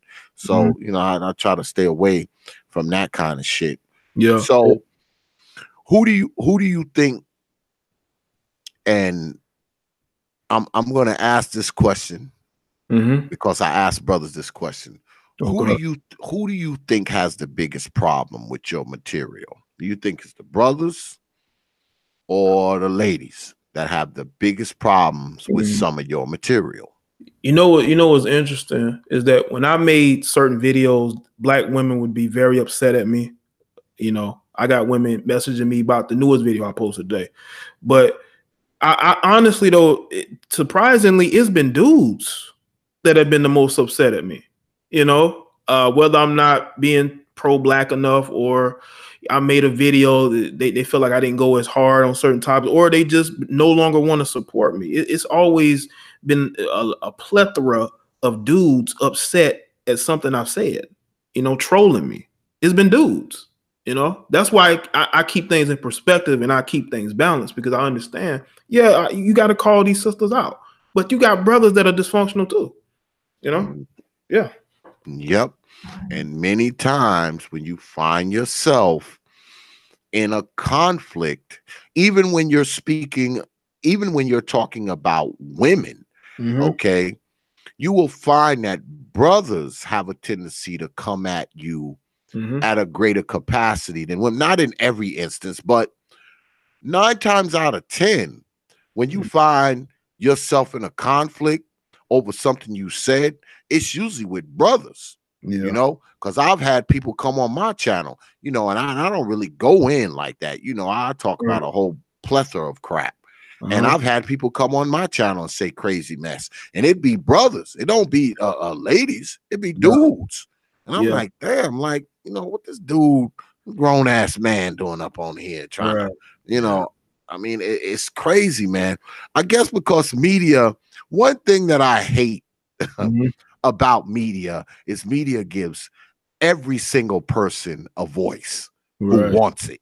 And believe it or not, now I've said this before, I don't believe in speech policing, but some people don't deserve a voice. They have a right to free speech, but some of them don't deserve a voice. They just don't. Some of them don't, especially when they're talking crazy nonsense that doesn't make any sense, and they're pointing it at someone personally that they don't even know. To me, that's just ridiculous to me. I think that media is a very fundamental thing. If you don't like what somebody's doing, you don't watch them. Okay. You don't watch them just to tell them how much you hate them. You don't watch them just to tell them how much you dislike them, or how much you disagree with them, or to write them a whole soliloquy in the damn comment section. To me, that's just stupid. I mean, if I watch your video for 5 minutes and I don't like you, I'm just going to turn it off. I'm not going to watch your whole 20-minute video, then write you this long ass paragraph about what you should have said in your video. I mean, that's the only thing that messes with me about media, man. It allows people to talk just craziness, and many times for no damn reason. But so is there any, do you often go on other folks' panels or no? No, I haven't, unless I have been interviewed. I a couple of years ago, I think I did that a couple of times, but I usually don't go on panels like that, usually because the topics usually differ here and there. And I'm the type of person, if something isn't like a straightforward topic and we speaking on it, I probably won't go on, you know, because like I said, my attention span ain't there like that, like it used to be. So I can speak and like I say, do an interview with you or whatever. But as far as doing panels with other people, depending on the length of it, maybe someday I've been thinking about doing like panels myself. But I don't know. I just can't find the time, or it's like the people, you know, because you don't really know who you want to bring on in timing. You know, everything is timing, you know. And I'd rather talk to, and this is no disrespect to commenters, but I would rather speak to people who either are supportive or people who are other content creators. I like talking to other content creators. Like when I've done interviews, they've been with content creators that I like. You know what I'm saying? I like speaking to them because they understand what I'm going through as a content maker. You know what I'm saying? Oh yeah. Oh yeah. There's a big difference. I mean, a lot of people don't understand that most people that are on YouTube are not content creators. Right. I mean, most of the people, you know, I think to about the tune of like 70% of the people that's on YouTube are just people who watch. Yeah. You know, they just an empty avatar with a letter or faceless, and they don't have any subscribers, no videos, no nothing. They just on here. So I mean, that I think that has a lot to do with it. I think that YouTube would probably be a little better if the bulk of people on it were content creators. Right. Well, that's why. Yeah, that's why I tell these guys who ask me about making videos. I say, why don't you go ahead and do it? Like, I'm not holding you back. I want you to go and make videos. You know, you might add something that we don't have. You know, creativity that we don't have. You know, a personality that we don't have. So I encourage people to make videos. Exactly. You might have some techniques that I might want to steal. God damn it! Go ahead and make it so I can steal some of your shit. Yeah. Some of these guys are very creative, man. When these guys, I've seen some of these guys start, man, they are really creative. They have a vision for what they channel to look like, what they want to speak about. It's crazy. It's fascinating. Yeah. I mean, I've watched your stuff before. I like the way, you put your shit together.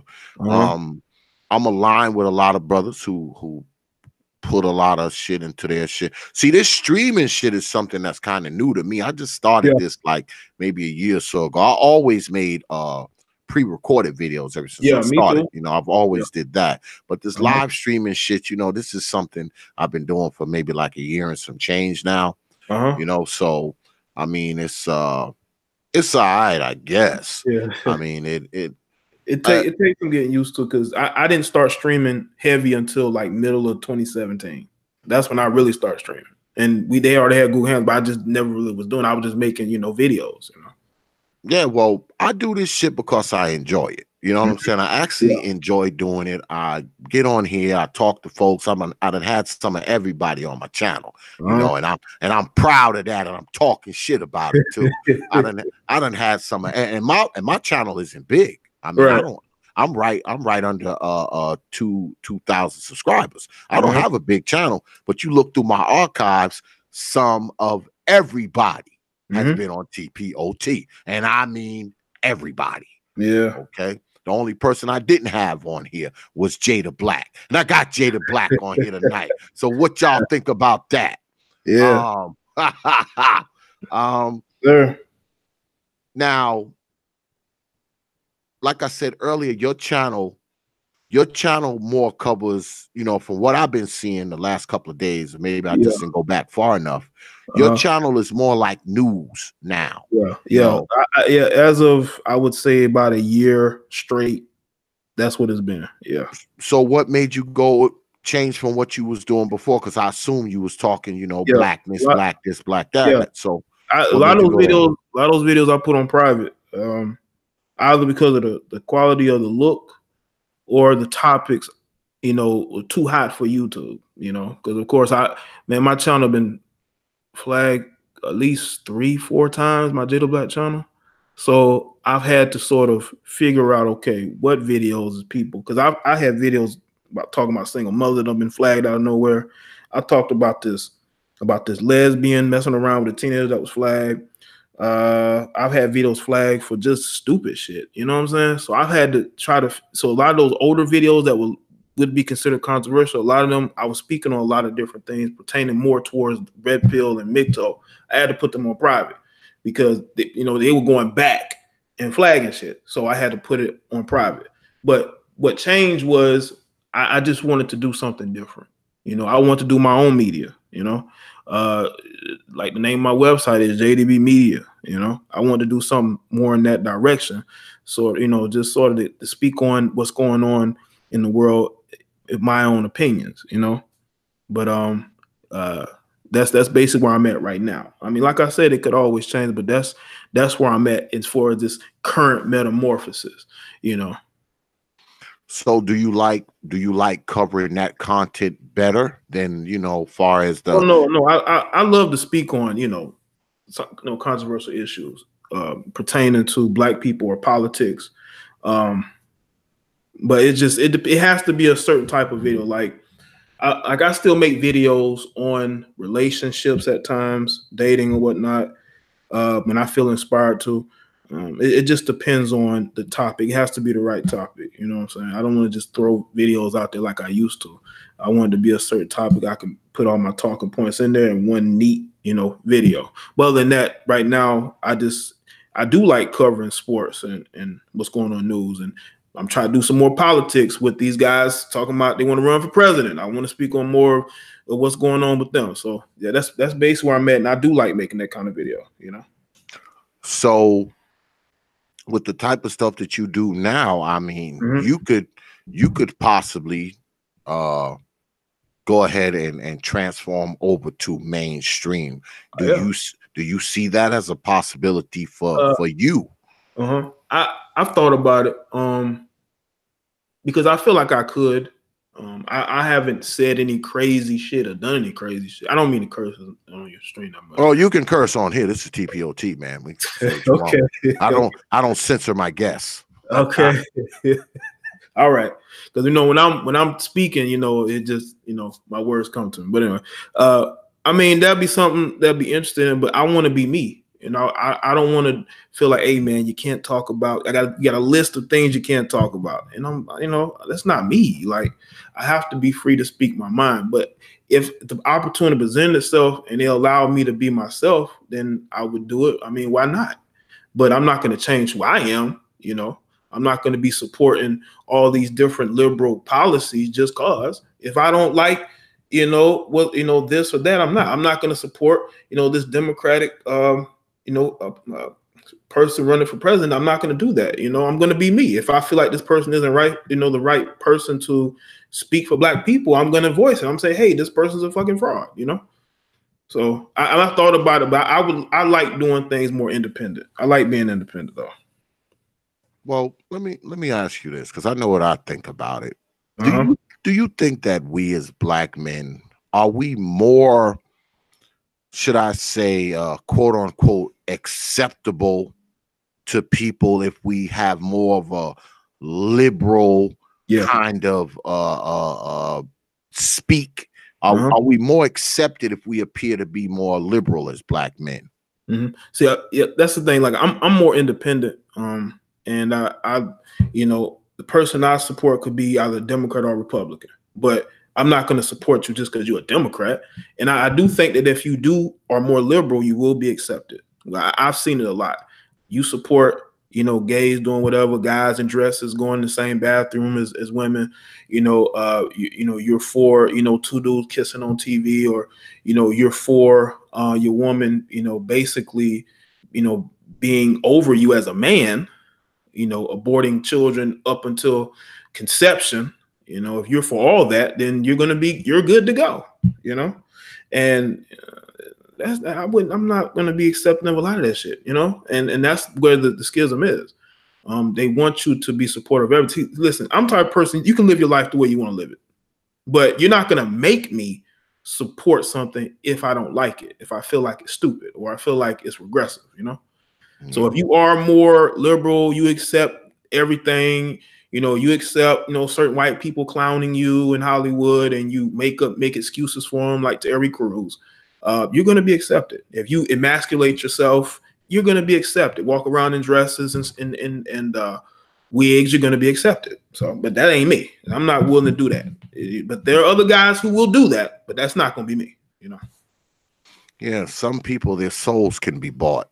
Yeah. Okay. Their souls are very inexpensive. They can be bought easily. Because I'm with you on that. I mean, I'm not going to be anywhere where I can't say what I want to say. You want me to pretend I like shit that I think is absurd. I mean, it's just, I'm not going to be able to do. I'm not going to have that job long. Yeah. Okay. I'm just not. I mean, because the first time you try to get me to accept some shit that I think is unacceptable, I'm going to be fired. Yeah, I'm fired. So it's like, what's the sense? I think what's ultimately going to happen as far as black male media goes, I think we're going to ultimately have to have something that's Black owned, and it's going to have to be Black owned independently. Right. The black people who own it can't even be partnered with other people. Yeah. Okay. They can't be partnered with white folks or something. No. It's got to be totally Black owned. What I envision is a big ass building. Yeah. That Black folks own, and there's like 15 different radio stations in there, and there's a bunch of brothers in there like us. I'm in one booth, you in another booth, and there's like 15 other booths and all other brothers in there, in those booths. Right. That's what I see, because that's what YouTube is. YouTube is a small version of that. Okay, this is our opportunity to all have our one little booth, and that's the only way I could see us like kind of leaping out there beyond like a YouTube thing. Well, let me ask you this. Do you think that is possible for black men to establish something like that? You know, the building that I talked about with 20 radio stations in it. Yeah, it's definitely obtainable because you got a lot of black men who own businesses who could advertise there. And the thing is, I don't think the problem is building it. I've seen black men do quality work and own businesses, own buildings, and be able to do those things. It's all about the audience. Is the audience going to follow? And to be honest, a lot of the audiences don't follow to other platforms like that. You know, it's all about getting them to go over. I think the building part is easy. The hard part is getting those people to become a part of that platform. You know, and I think that's where the real work comes in, because you're going to have the people who are skeptical of what you're doing. You got the people who really weren't supporters, who they're the people who are the crabs in the barrel, and they're going to always talk down on what you're trying to build, especially if you're a black man, you know, because nothing's right unless it got white people in it. Yeah. Ain't that a damn shame? It's like if there's no white people involved, other black people don't even have trust in it. You know, they'll trust it if they'll trust you as a black man if white people have co-signed you, which makes no damn sense. Like when we talk about having our own, why is it that, you know, white folks got why do white folks got to co-sign me first before you willing to support me, willing to, you know, go into partnership with me or even watch me or endorse me? Now that white folks have done it, now you're ready to do it. I mean, I think there's way too much of that. Yeah. Because I think, and I say this a lot, and I know the people who watch me, the few people who watch me get mad when I say this, but some of us, we just love white people. We just love ourselves from white folks, man. Right. I say that shit all the time. Boy, we just love ourselves from white folks. We can't get enough of them. We love them. We idolize them. We fear them. All of that at the same time. We just do. And like I said, I know people get mad when I say that shit, but when they go home at night, they know that shit true. Even if it's not them who love white folks, they know somebody black that loves white folks. Okay, you know somebody that love white folks. Oh yeah, I do. even if it's not you, goddamn, you know somebody who loves themselves some white folks. Well, I'll just ask you a few more questions because we about to the end of the hour. So what do you see going forward for your channel? I know now you do, you know, you cover the news stories. Do you plan on keeping it that way, or are you gonna flip back to the black fuckery? What is it gonna hop back and forth? What's going on? Honestly though, what I see coming down for like with my channel, I definitely would like to get on camera more and do more videos that are basically like long, just talk sessions where I speak on certain topics, whether it be politics, it could be relationships, dating, black people, black, you know, businesses, you know, just men in general. Like I just would like to just have videos where I could just sit and talk to people about life and about certain issues. That's what I see coming down with me. I see me just being, you know, one of those guys just speak on, you know, just whatever topic that comes to mind, whether it be something that's trending or it could be a certain public figure, it could be a YouTuber. Just that's what I see me doing next, you know. Okay, so you're a political guy too, right? You're into politics, right? I was in it like when I first started. I talked politics heavy, but I stopped because I made a video about Bernie Sanders, and I remember it was I think it was Bernie Sanders and Killer Mike. People trolled the shit out of me.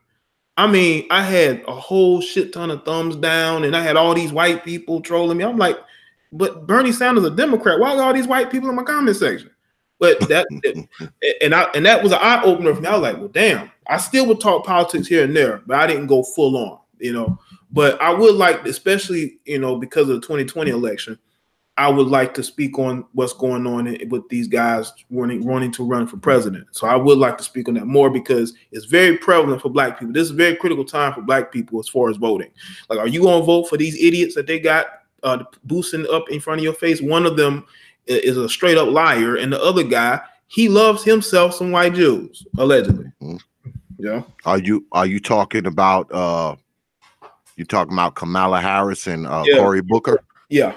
I was just about to ask you about them too. What you thought of Harris and Booker? So you pretty just told me. Honestly, though, they look like brother and sister. Yeah. And what I think's gonna happen, I think that Cory Booker, if he makes it far enough, he's gonna try to bring Kamala Harris to his side, because I don't see her going very far. I see her, she may make it to Super Tuesday. After Super Tuesday, she's kind of done. But I can kind of see him kind of trying to bring her in there, you know, like this black man and Robin kind of like team and shit, if you know what I'm saying. And it's not going to work. It's I just don't think it's gonna work, man. I mean, I know people gonna write me and be like, "Oh, you shouldn't say that. You know, they Black." I don't give a shit. It's not going to work, okay? Because Kamala Harris definitely ain't gonna be the next goddamn president. You got that. And I don't think Cory Booker is going to be either. Nope. Okay, you heard it here first. Damn it, exactly. You heard it here first. It's not gonna happen. Well, brother Jay, man, I appreciate you coming through, man. We got to do this again, brother. Yeah, man, I got to bring you on, man, so we can chop it up about some politics, man. I don't care if they thumbs down my shit. I don't care. You know, I gotta get you on, man, so we can chop it up about some politics, man. You know, when your schedule's free, man. I appreciate you coming on, brother. This was good shit, man. And those of you out there watching, if you want to check out brother Jaye De Black, all you got to do is look down in the description box right under L.M.P. You look under there, you'll see the link to Jaye De Black's channel. Get on down there, hit the brother up, subscribe to his channel. He's got some good shit down there, and you better go down there and check it out, or I'll haunt you in your damn dreams tonight. Once again, brother Jaye De Black, man, I appreciate you coming through, man. All right, good man. shit tonight, brother. Hey, thank you, man. Thank you for having me. Shout out to the chat, man. Absolutely, man. You got to come through again, brother. All right, man. This is cool. Cool talking to you, man. And you doing some good work over here, man. I've seen your work. You're doing some good work, man. All right. I appreciate that, man. I appreciate it, brother. Peace. Peace. Yeah, just got off the line with my man Jaye De Black. Man, I like that brother, man. But I like his shit though. I watch his stuff. So I've been watching his stuff for a while. So, you know, he does a good presentation. You know, he's got good content. Y'all need to get on down there. Check it out. Like I said, look down in the description box and you can hit up brother Jaye De Black. Right now, we got Darius MGTOW coming through in a minute, any minute, I should say, any minute. Yeah, coming up next right here on Hours of Power. Yeah, because that's what this is. This is the old Hours of Power. So while we're sitting here waiting for my man Darius MGTOW to come through, why don't you go ahead and, if you're feeling generous, that is, put a few coins in the bucket, because I know my listeners got that money. Also, put a few likes in this bucket. Well, actually, I can't really get mad with y'all because the likes are higher than the viewers. So I can't even get mad, yell at y'all, talk shit to y'all like I normally do. Yeah, normally I'd be talking shit to y'all and telling you, get the likes up and all that. But I can't really say that. But I would appreciate it. Go ahead, put a few likes right here. Don't take much, because I know it's some of y'all in here that haven't hit that damn like button yet. You just sitting up in here watching. Go ahead. Look out for the brother. Put a few likes in the bucket. It won't hurt. And if you're feeling generous, right here on the old Streamlabs, go ahead. Hit that up. Drop a few coins in the bucket. It is greatly appreciated. Yeah, we sitting here. We waiting for Darius MGTOW to come through. Let me see here. Might have sent him the wrong goddamn. I know I was on his channel earlier. He was doing a live stream. Make sure he got my damn email.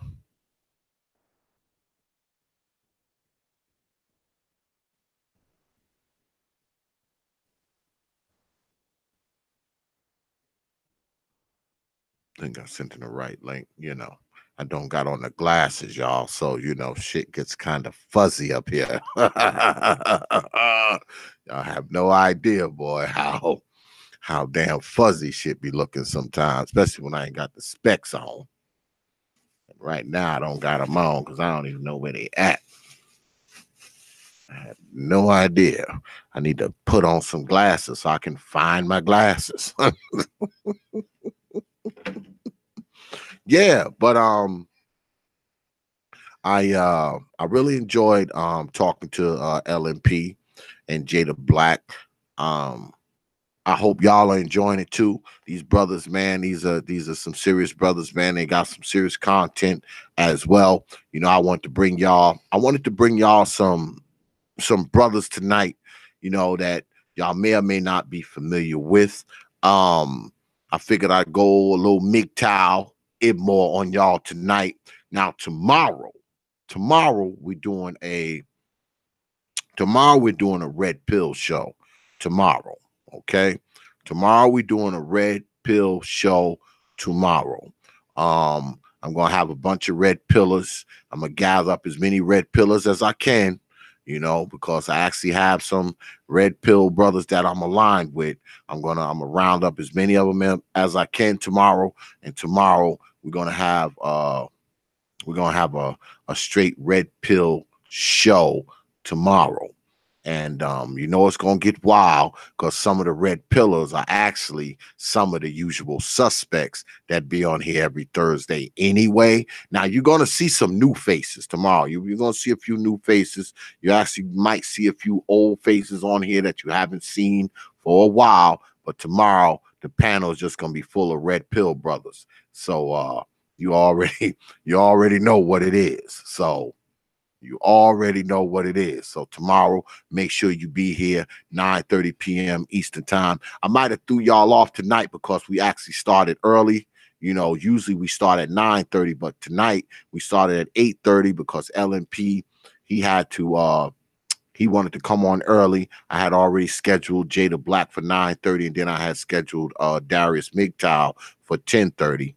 And he's not here yet, but I think he's in the Midwest. He might be thinking 10:30 his time. I don't know. Let me see something, man. Y'all just talk amongst yourselves for a second while I look at something. Whilst I look at something. Because we had spoke earlier. Let me see.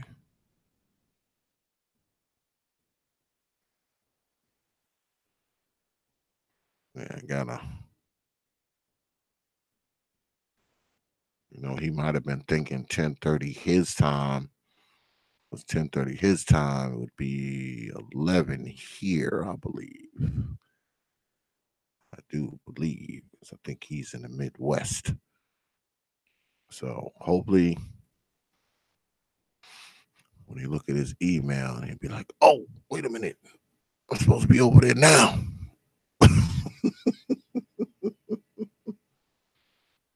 Oh, he's in Chicago. So that's the same as Midwest time, though, right? So what, they're like an hour behind us on the East Coast, right? They're an hour behind us.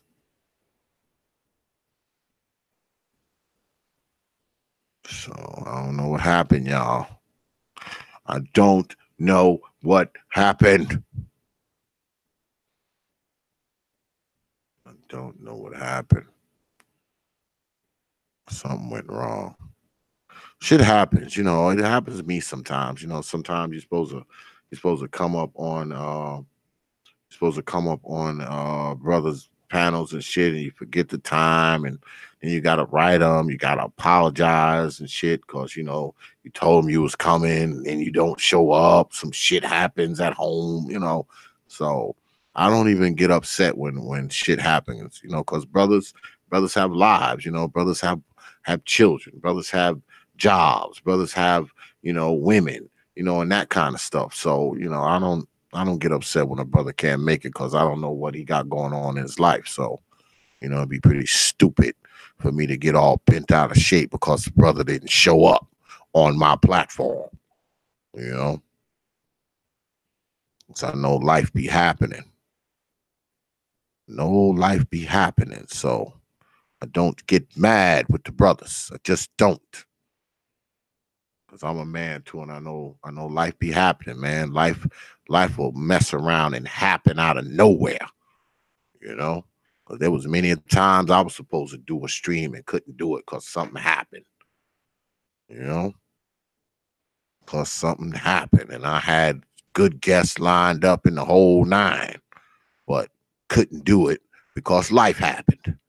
You know, life will happen to you. It will happen to you. Hopefully, you can kind of get control over it, but sometimes, you know, shit gets in the way. You can't even get upset at brothers. You just reschedule. I mean, if you don't show up, I'll just get them for next week. Because next week is probably going to be good too, y'all, because I'm supposed to have a Miri on from the Great Liberators next week. I've been trying to get a Miri on for months, man. I like that brother. And he told me that he's going to be available next week. So if y'all know who Amiri is, he's going to be on the Hours of Power next week. So that's, y'all definitely want to tune in next week, because brother Amiri dropped some nuggets. So y'all better be paying attention to that, because I got him locked in for next week. I'm doing this show tonight, and I already got next week's show. I already got next week's show on deck. You see how I do, y'all? Y'all see how I do, y'all? I already got next week's show on deck. Already. You understand? I already got next week's show on deck. So you better have your black behinds here next week. You better be here, or I will haunt you in your dreams. I will haunt you in your dreams if you don't. And also, while I got y'all here, y'all need to get ready for Masters of the Wind. It's an animated series, and it's about to drop pretty damn soon. Because I just was talking to my brother Art a few days back, and I think we are about to release it. So when you hear the voice, you're going to know it's me. I'm actually playing one of the main characters. Okay. I'm actually playing one of the main characters in Masters of the Wind. It's an animated series created by my man Art Nostyle. And I think y'all are going to like it. You know, y'all better like it. I'm in it. You better like it, because X is in it. God damn it. But I think I'm gonna see if I can convince Brother Art to go ahead and let's release a promo within the next week or so. That's what I'm gonna try to get him to do. I'm gonna go ahead and hit Art up and say we need to go ahead and release a promo. Might as well get that out the way, because we've been talking to y'all about it for a while now. So I know y'all mouths is watering to see what it's gonna be. So we need to go ahead and release some type of promotional material. I mean, I have a couple of images and stuff like that I could show y'all, but I just haven't done it yet because I'm waiting to see what Art want to do, because I have images and stuff. I just ain't showed them to y'all yet. So, but yeah, because it's his series. I'm just one of the voices. So that's the only reason why I haven't showed y'all what it is yet. Because of course I already have the images. I just haven't shared them with you guys yet. That's all it is. But I think we're gonna go ahead and do that. I'm gonna hit Brother Art up. He was actually in the chat tonight. I should have asked him about it when he was here. Yeah, I'm gonna go ahead and hit Brother Art up and see if he want to release something for y'all, man. You know, see if you want to share something with the folks or not. Yeah, Brother Aaron. Yeah, man. Be up in there. One of the main characters. I think the main character, to be honest. I think the guy I'm playing is the main character. So yeah. So I'm gonna talk to Brother Art, man, this week. I'm gonna see if we can go ahead and release something. You know, see if he's cool with me releasing some of the, you know, showing y'all some of the images, because I haven't done any of that yet, and I've had him for a while, because he asked me, like, shoot, it's been like 2 months ago when he first asked me to start working on it. So I've always had the images and all that. I just haven't showed them to y'all. See, because X knows how to keep a secret. God damn it. You know? Are the black YouTubers doing a DC versus Marvel like deal? See, I don't want to say too much. I don't want to say too much about it. But the animated series that Art created that I'm in, it's sort of like I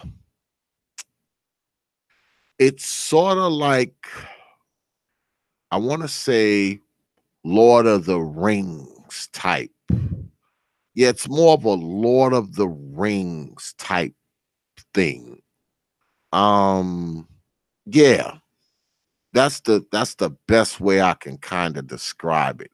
It's more of a Lord of the Rings, mystical, magical type of thing. It's more like that. Oh, whose side am I on? What you mean? Am I a villain or a hero? See, I don't want to tell y'all too much. See, y'all trying to get me to tell y'all shit. I don't think he's a villain per se. The person that I'm playing is not a villain per se. If that clears it up for you. Probably not, but because like I said, I don't want to tell y'all, I can't tell y'all too much, man. So don't be asking me no whole bunch of questions, because I can't tell y'all too much. I don't want to, you know what I'm saying? I don't want to give it away. I don't want to give it away. But no, the person that I'm playing, they're not a villain. They're not a villain. You know? Like I said, I don't want to give too much away. But think Lord of the Rings. Okay, think that. Sort of that kind of concept. All right. I think y'all gonna like it, man. I think y'all are going to like it. You know, when you hear my voice, you're gonna know it's me. I mean, those of you who follow me, y'all know my voice. Even if y'all don't see me, y'all hear me talking. Y'all done followed me long enough. Y'all know it's me. But oh yeah, that's X voice right there. So soon as when you see the cartoon, I mean, you're gonna know it's me. So, but then again, I don't know. I may change it up a little bit. Y'all may not be able to recognize. Y'all may not be able to recognize, you know, the voice, depending on what voice I'm using, you know, because I can modulate it and change it at my will. Okay, so don't get caught up in what you hear on the mic right here. All right, don't get caught up in it. Get caught up in it, because y'all may hear some different shit inside the cartoon. Okay. And it's not just me in it either. It's not just me in it. There's other people in it too.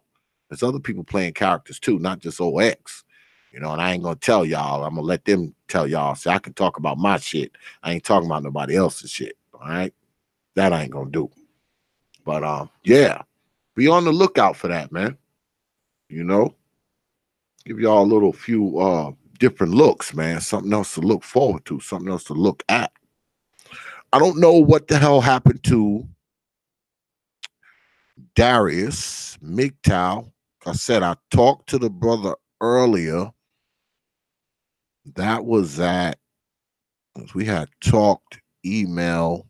That was at, what was that? That was this morning. And then I spoke to him again later on. So, I mean, he might have got the times mixed up.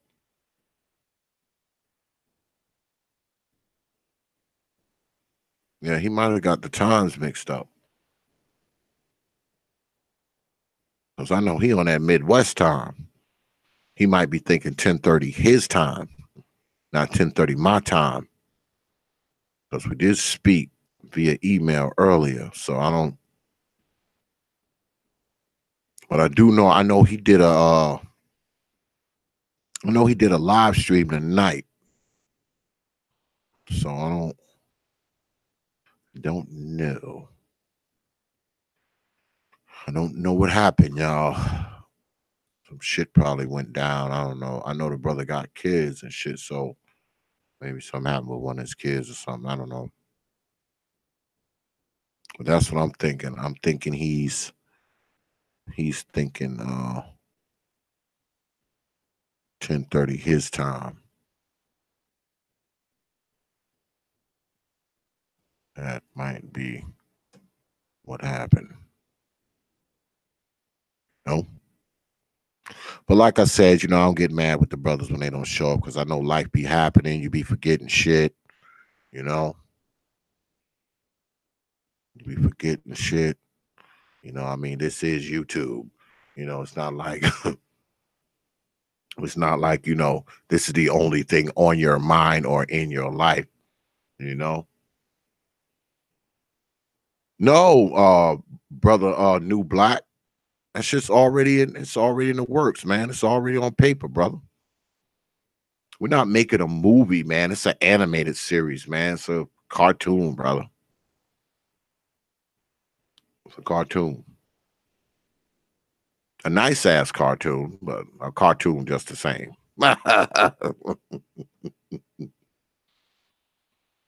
Now, brother New Black, I wouldn't get up here and say some shit that wasn't already that wasn't real. Just making up shit. You know better than that, brother. You know better than that, brother. I do a lot of things with y'all, man, and tell you a lot of shit, but I try not to bullshit you, man. I try not to BS you. I have time for that. That I'm not gonna do. To what end? To what end? Shit. To what end?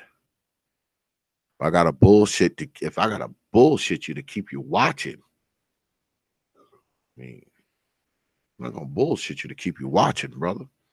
It doesn't make any sense. I'd rather you not watch me as opposed to BSing you just so you can watch me.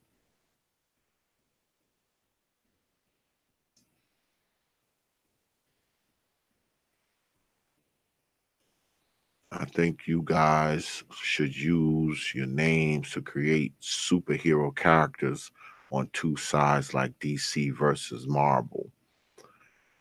I guess we could do that, but I don't know. I mean, I wouldn't mind doing that. I wouldn't mind being involved with something like that, brother Jimbo. I wouldn't mind being involved in something like that, but see, I'm not an artist. All right. I'm not an artist. That I'm not. So you're talking about a lot of digital art. You're talking about a lot of animation and all that kind of stuff. I mean, I know some animation, but I mean, brother Art is the artist. He did all the drawing and created the characters and drew them and all that kind of stuff. Brother Art did that. I'm just a voice actor in it, to be honest. In all honesty, I'm just a voice actor. That's it. Okay. If I didn't know how to read, I wouldn't be in it. Just it just so happens that I know how to read, so I can be a voice actor in the animated series. I mean, Art, he's the artist. I mean, those of you who are familiar with Brother Art and the Style, y'all see him. He be on, he be on panels and shit. He was on my panel one night, and Art just drew like 3 pictures. I mean, while we was talking, I don't know if y'all was watching that or not, but he literally just drew like 3 pictures. He drew a picture of Malcolm X. He drew a picture of, I think, Huey Newton, and he drew a picture of Ice Cube while we were just sitting there talking. He just had the camera on his sketchbook, and he just did that shit with like a little dab of paint and like a piece of chalk or some shit. And he just drew like 3 sketches while we were talking, and you knew exactly who they were as he was drawing it. I mean, he's that good. So he's the creator of the animated series. He did all the drawing and all the sketches and the artwork and all that kind of stuff. Y'all need to go and check. What y'all need to do, y'all need to go and check Art and the Style's website out. Y'all need to go ahead and go down to his channel too. I need to go ahead and go to Art. That's my man right there, Art and the Style. I mean, he's the first person to ever ask me to do something like that, to actually do a voiceover. He was like, yo, man, that voice right there, I want that shit in my animated series. And of course, I agreed. So that's how it all came about, y'all. But I don't know. I was hoping he would be up in here. I know he was in here earlier. Probably bounced out. But yeah. Y'all need to go check out my man, Art and the Style. Definitely go check him out. Definitely do that. Definitely go check out Brother Art. That's my man right there. Good brother. Hell of a damn artist. I mean, hell of a damn artist. I mean, he is a true artist. You understand? I'm talking artist. Told you, he was on the stream. He drew like 3 damn pictures. Just sat there and drew them like it was nothing.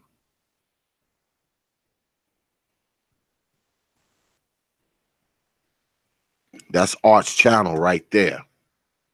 Go check it out, man. Get on down there and check the brother out. Subscribe. Watch some of his shit, because he's just talking about art. He's talking about artist shit on his channel. You know that already. So if you into art and you into drawing and shit like that, yeah, definitely go check out Art's channel. If you into the artistic culture, if you into sketching, drawing, that kind of stuff, you definitely want to check out freaking Art and the Style's channel, because that's what he's got on there. Drawing tutorials where he just draws, just a picture of him just drawing. I mean, and his stuff is really good. So check out my man Art and the Style. Get on down there and check his channel out. Well, it doesn't look like Darius McTowell is going to show, y'all. It doesn't look like he's going to show. So what that means is, I'm telling you, I think he must have got the times mixed up. I think he was thinking his time where he is. It had to be what happened.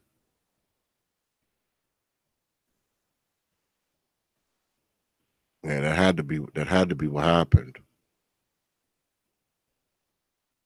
That had to be what happened. I think he was thinking his time, not East Coast time.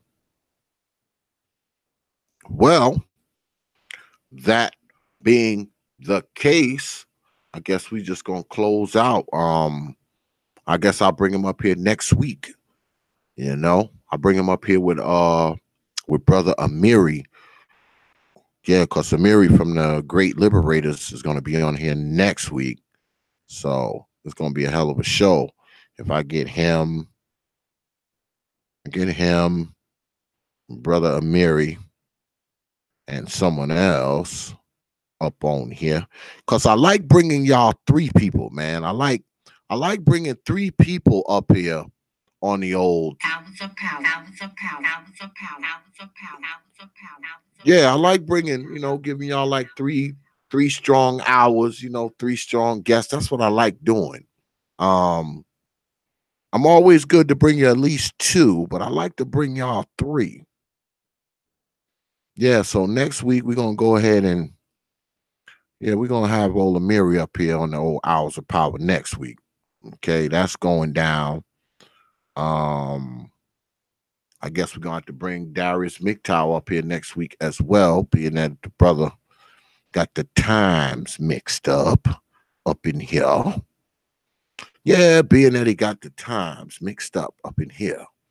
So that's what I think. That's what I think is going down. So I think we're gonna go ahead and close this out, because we was gonna close this out at like 11:30 anyway, because we started early. First and foremost, I want to thank everybody in the chat. I also want to thank my moderators, always in there doing what they got to do. And also, I want to thank you for coming out tonight, watching us, spending some time with us. What I want you to do, get on down there to the Prophet of Thought series on Facebook. That's Prophet of Thought, one word, series, the other word, on Facebook.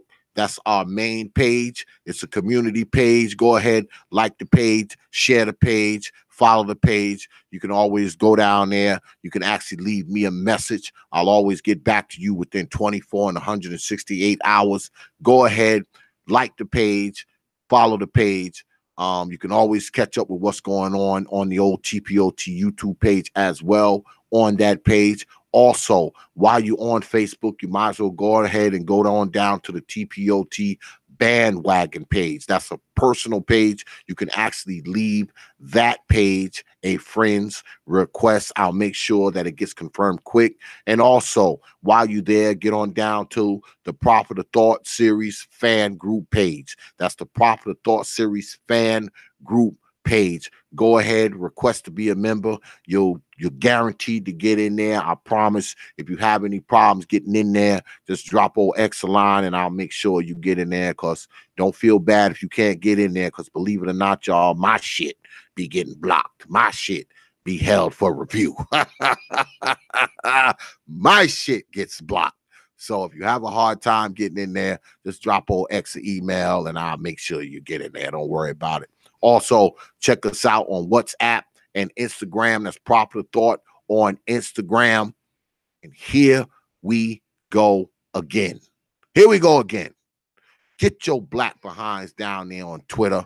The Twitter handle is at T.P.O.T Media on Twitter. That's at T.P.O.T Media on Twitter. Follow us on Twitter, or I will haunt you in your dreams till your next birthday. So, once again, I want to thank everybody for coming out tonight. Make sure you have your black behinds here tomorrow, because tomorrow is the red pill recognition tomorrow.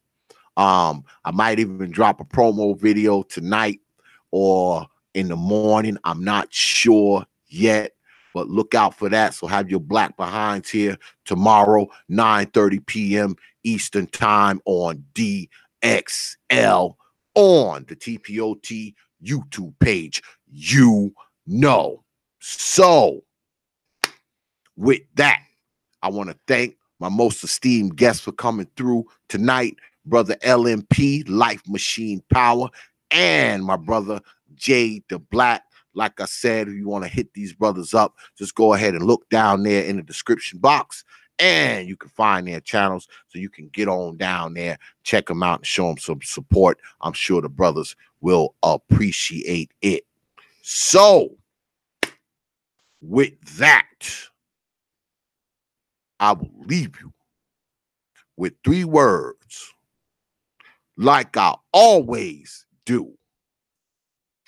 Open your mind. Peace, folks.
Open your mind, open your mind, open your mind, open your mind, open your mind, open your mind. Only from T.P.O.T. Open your minds.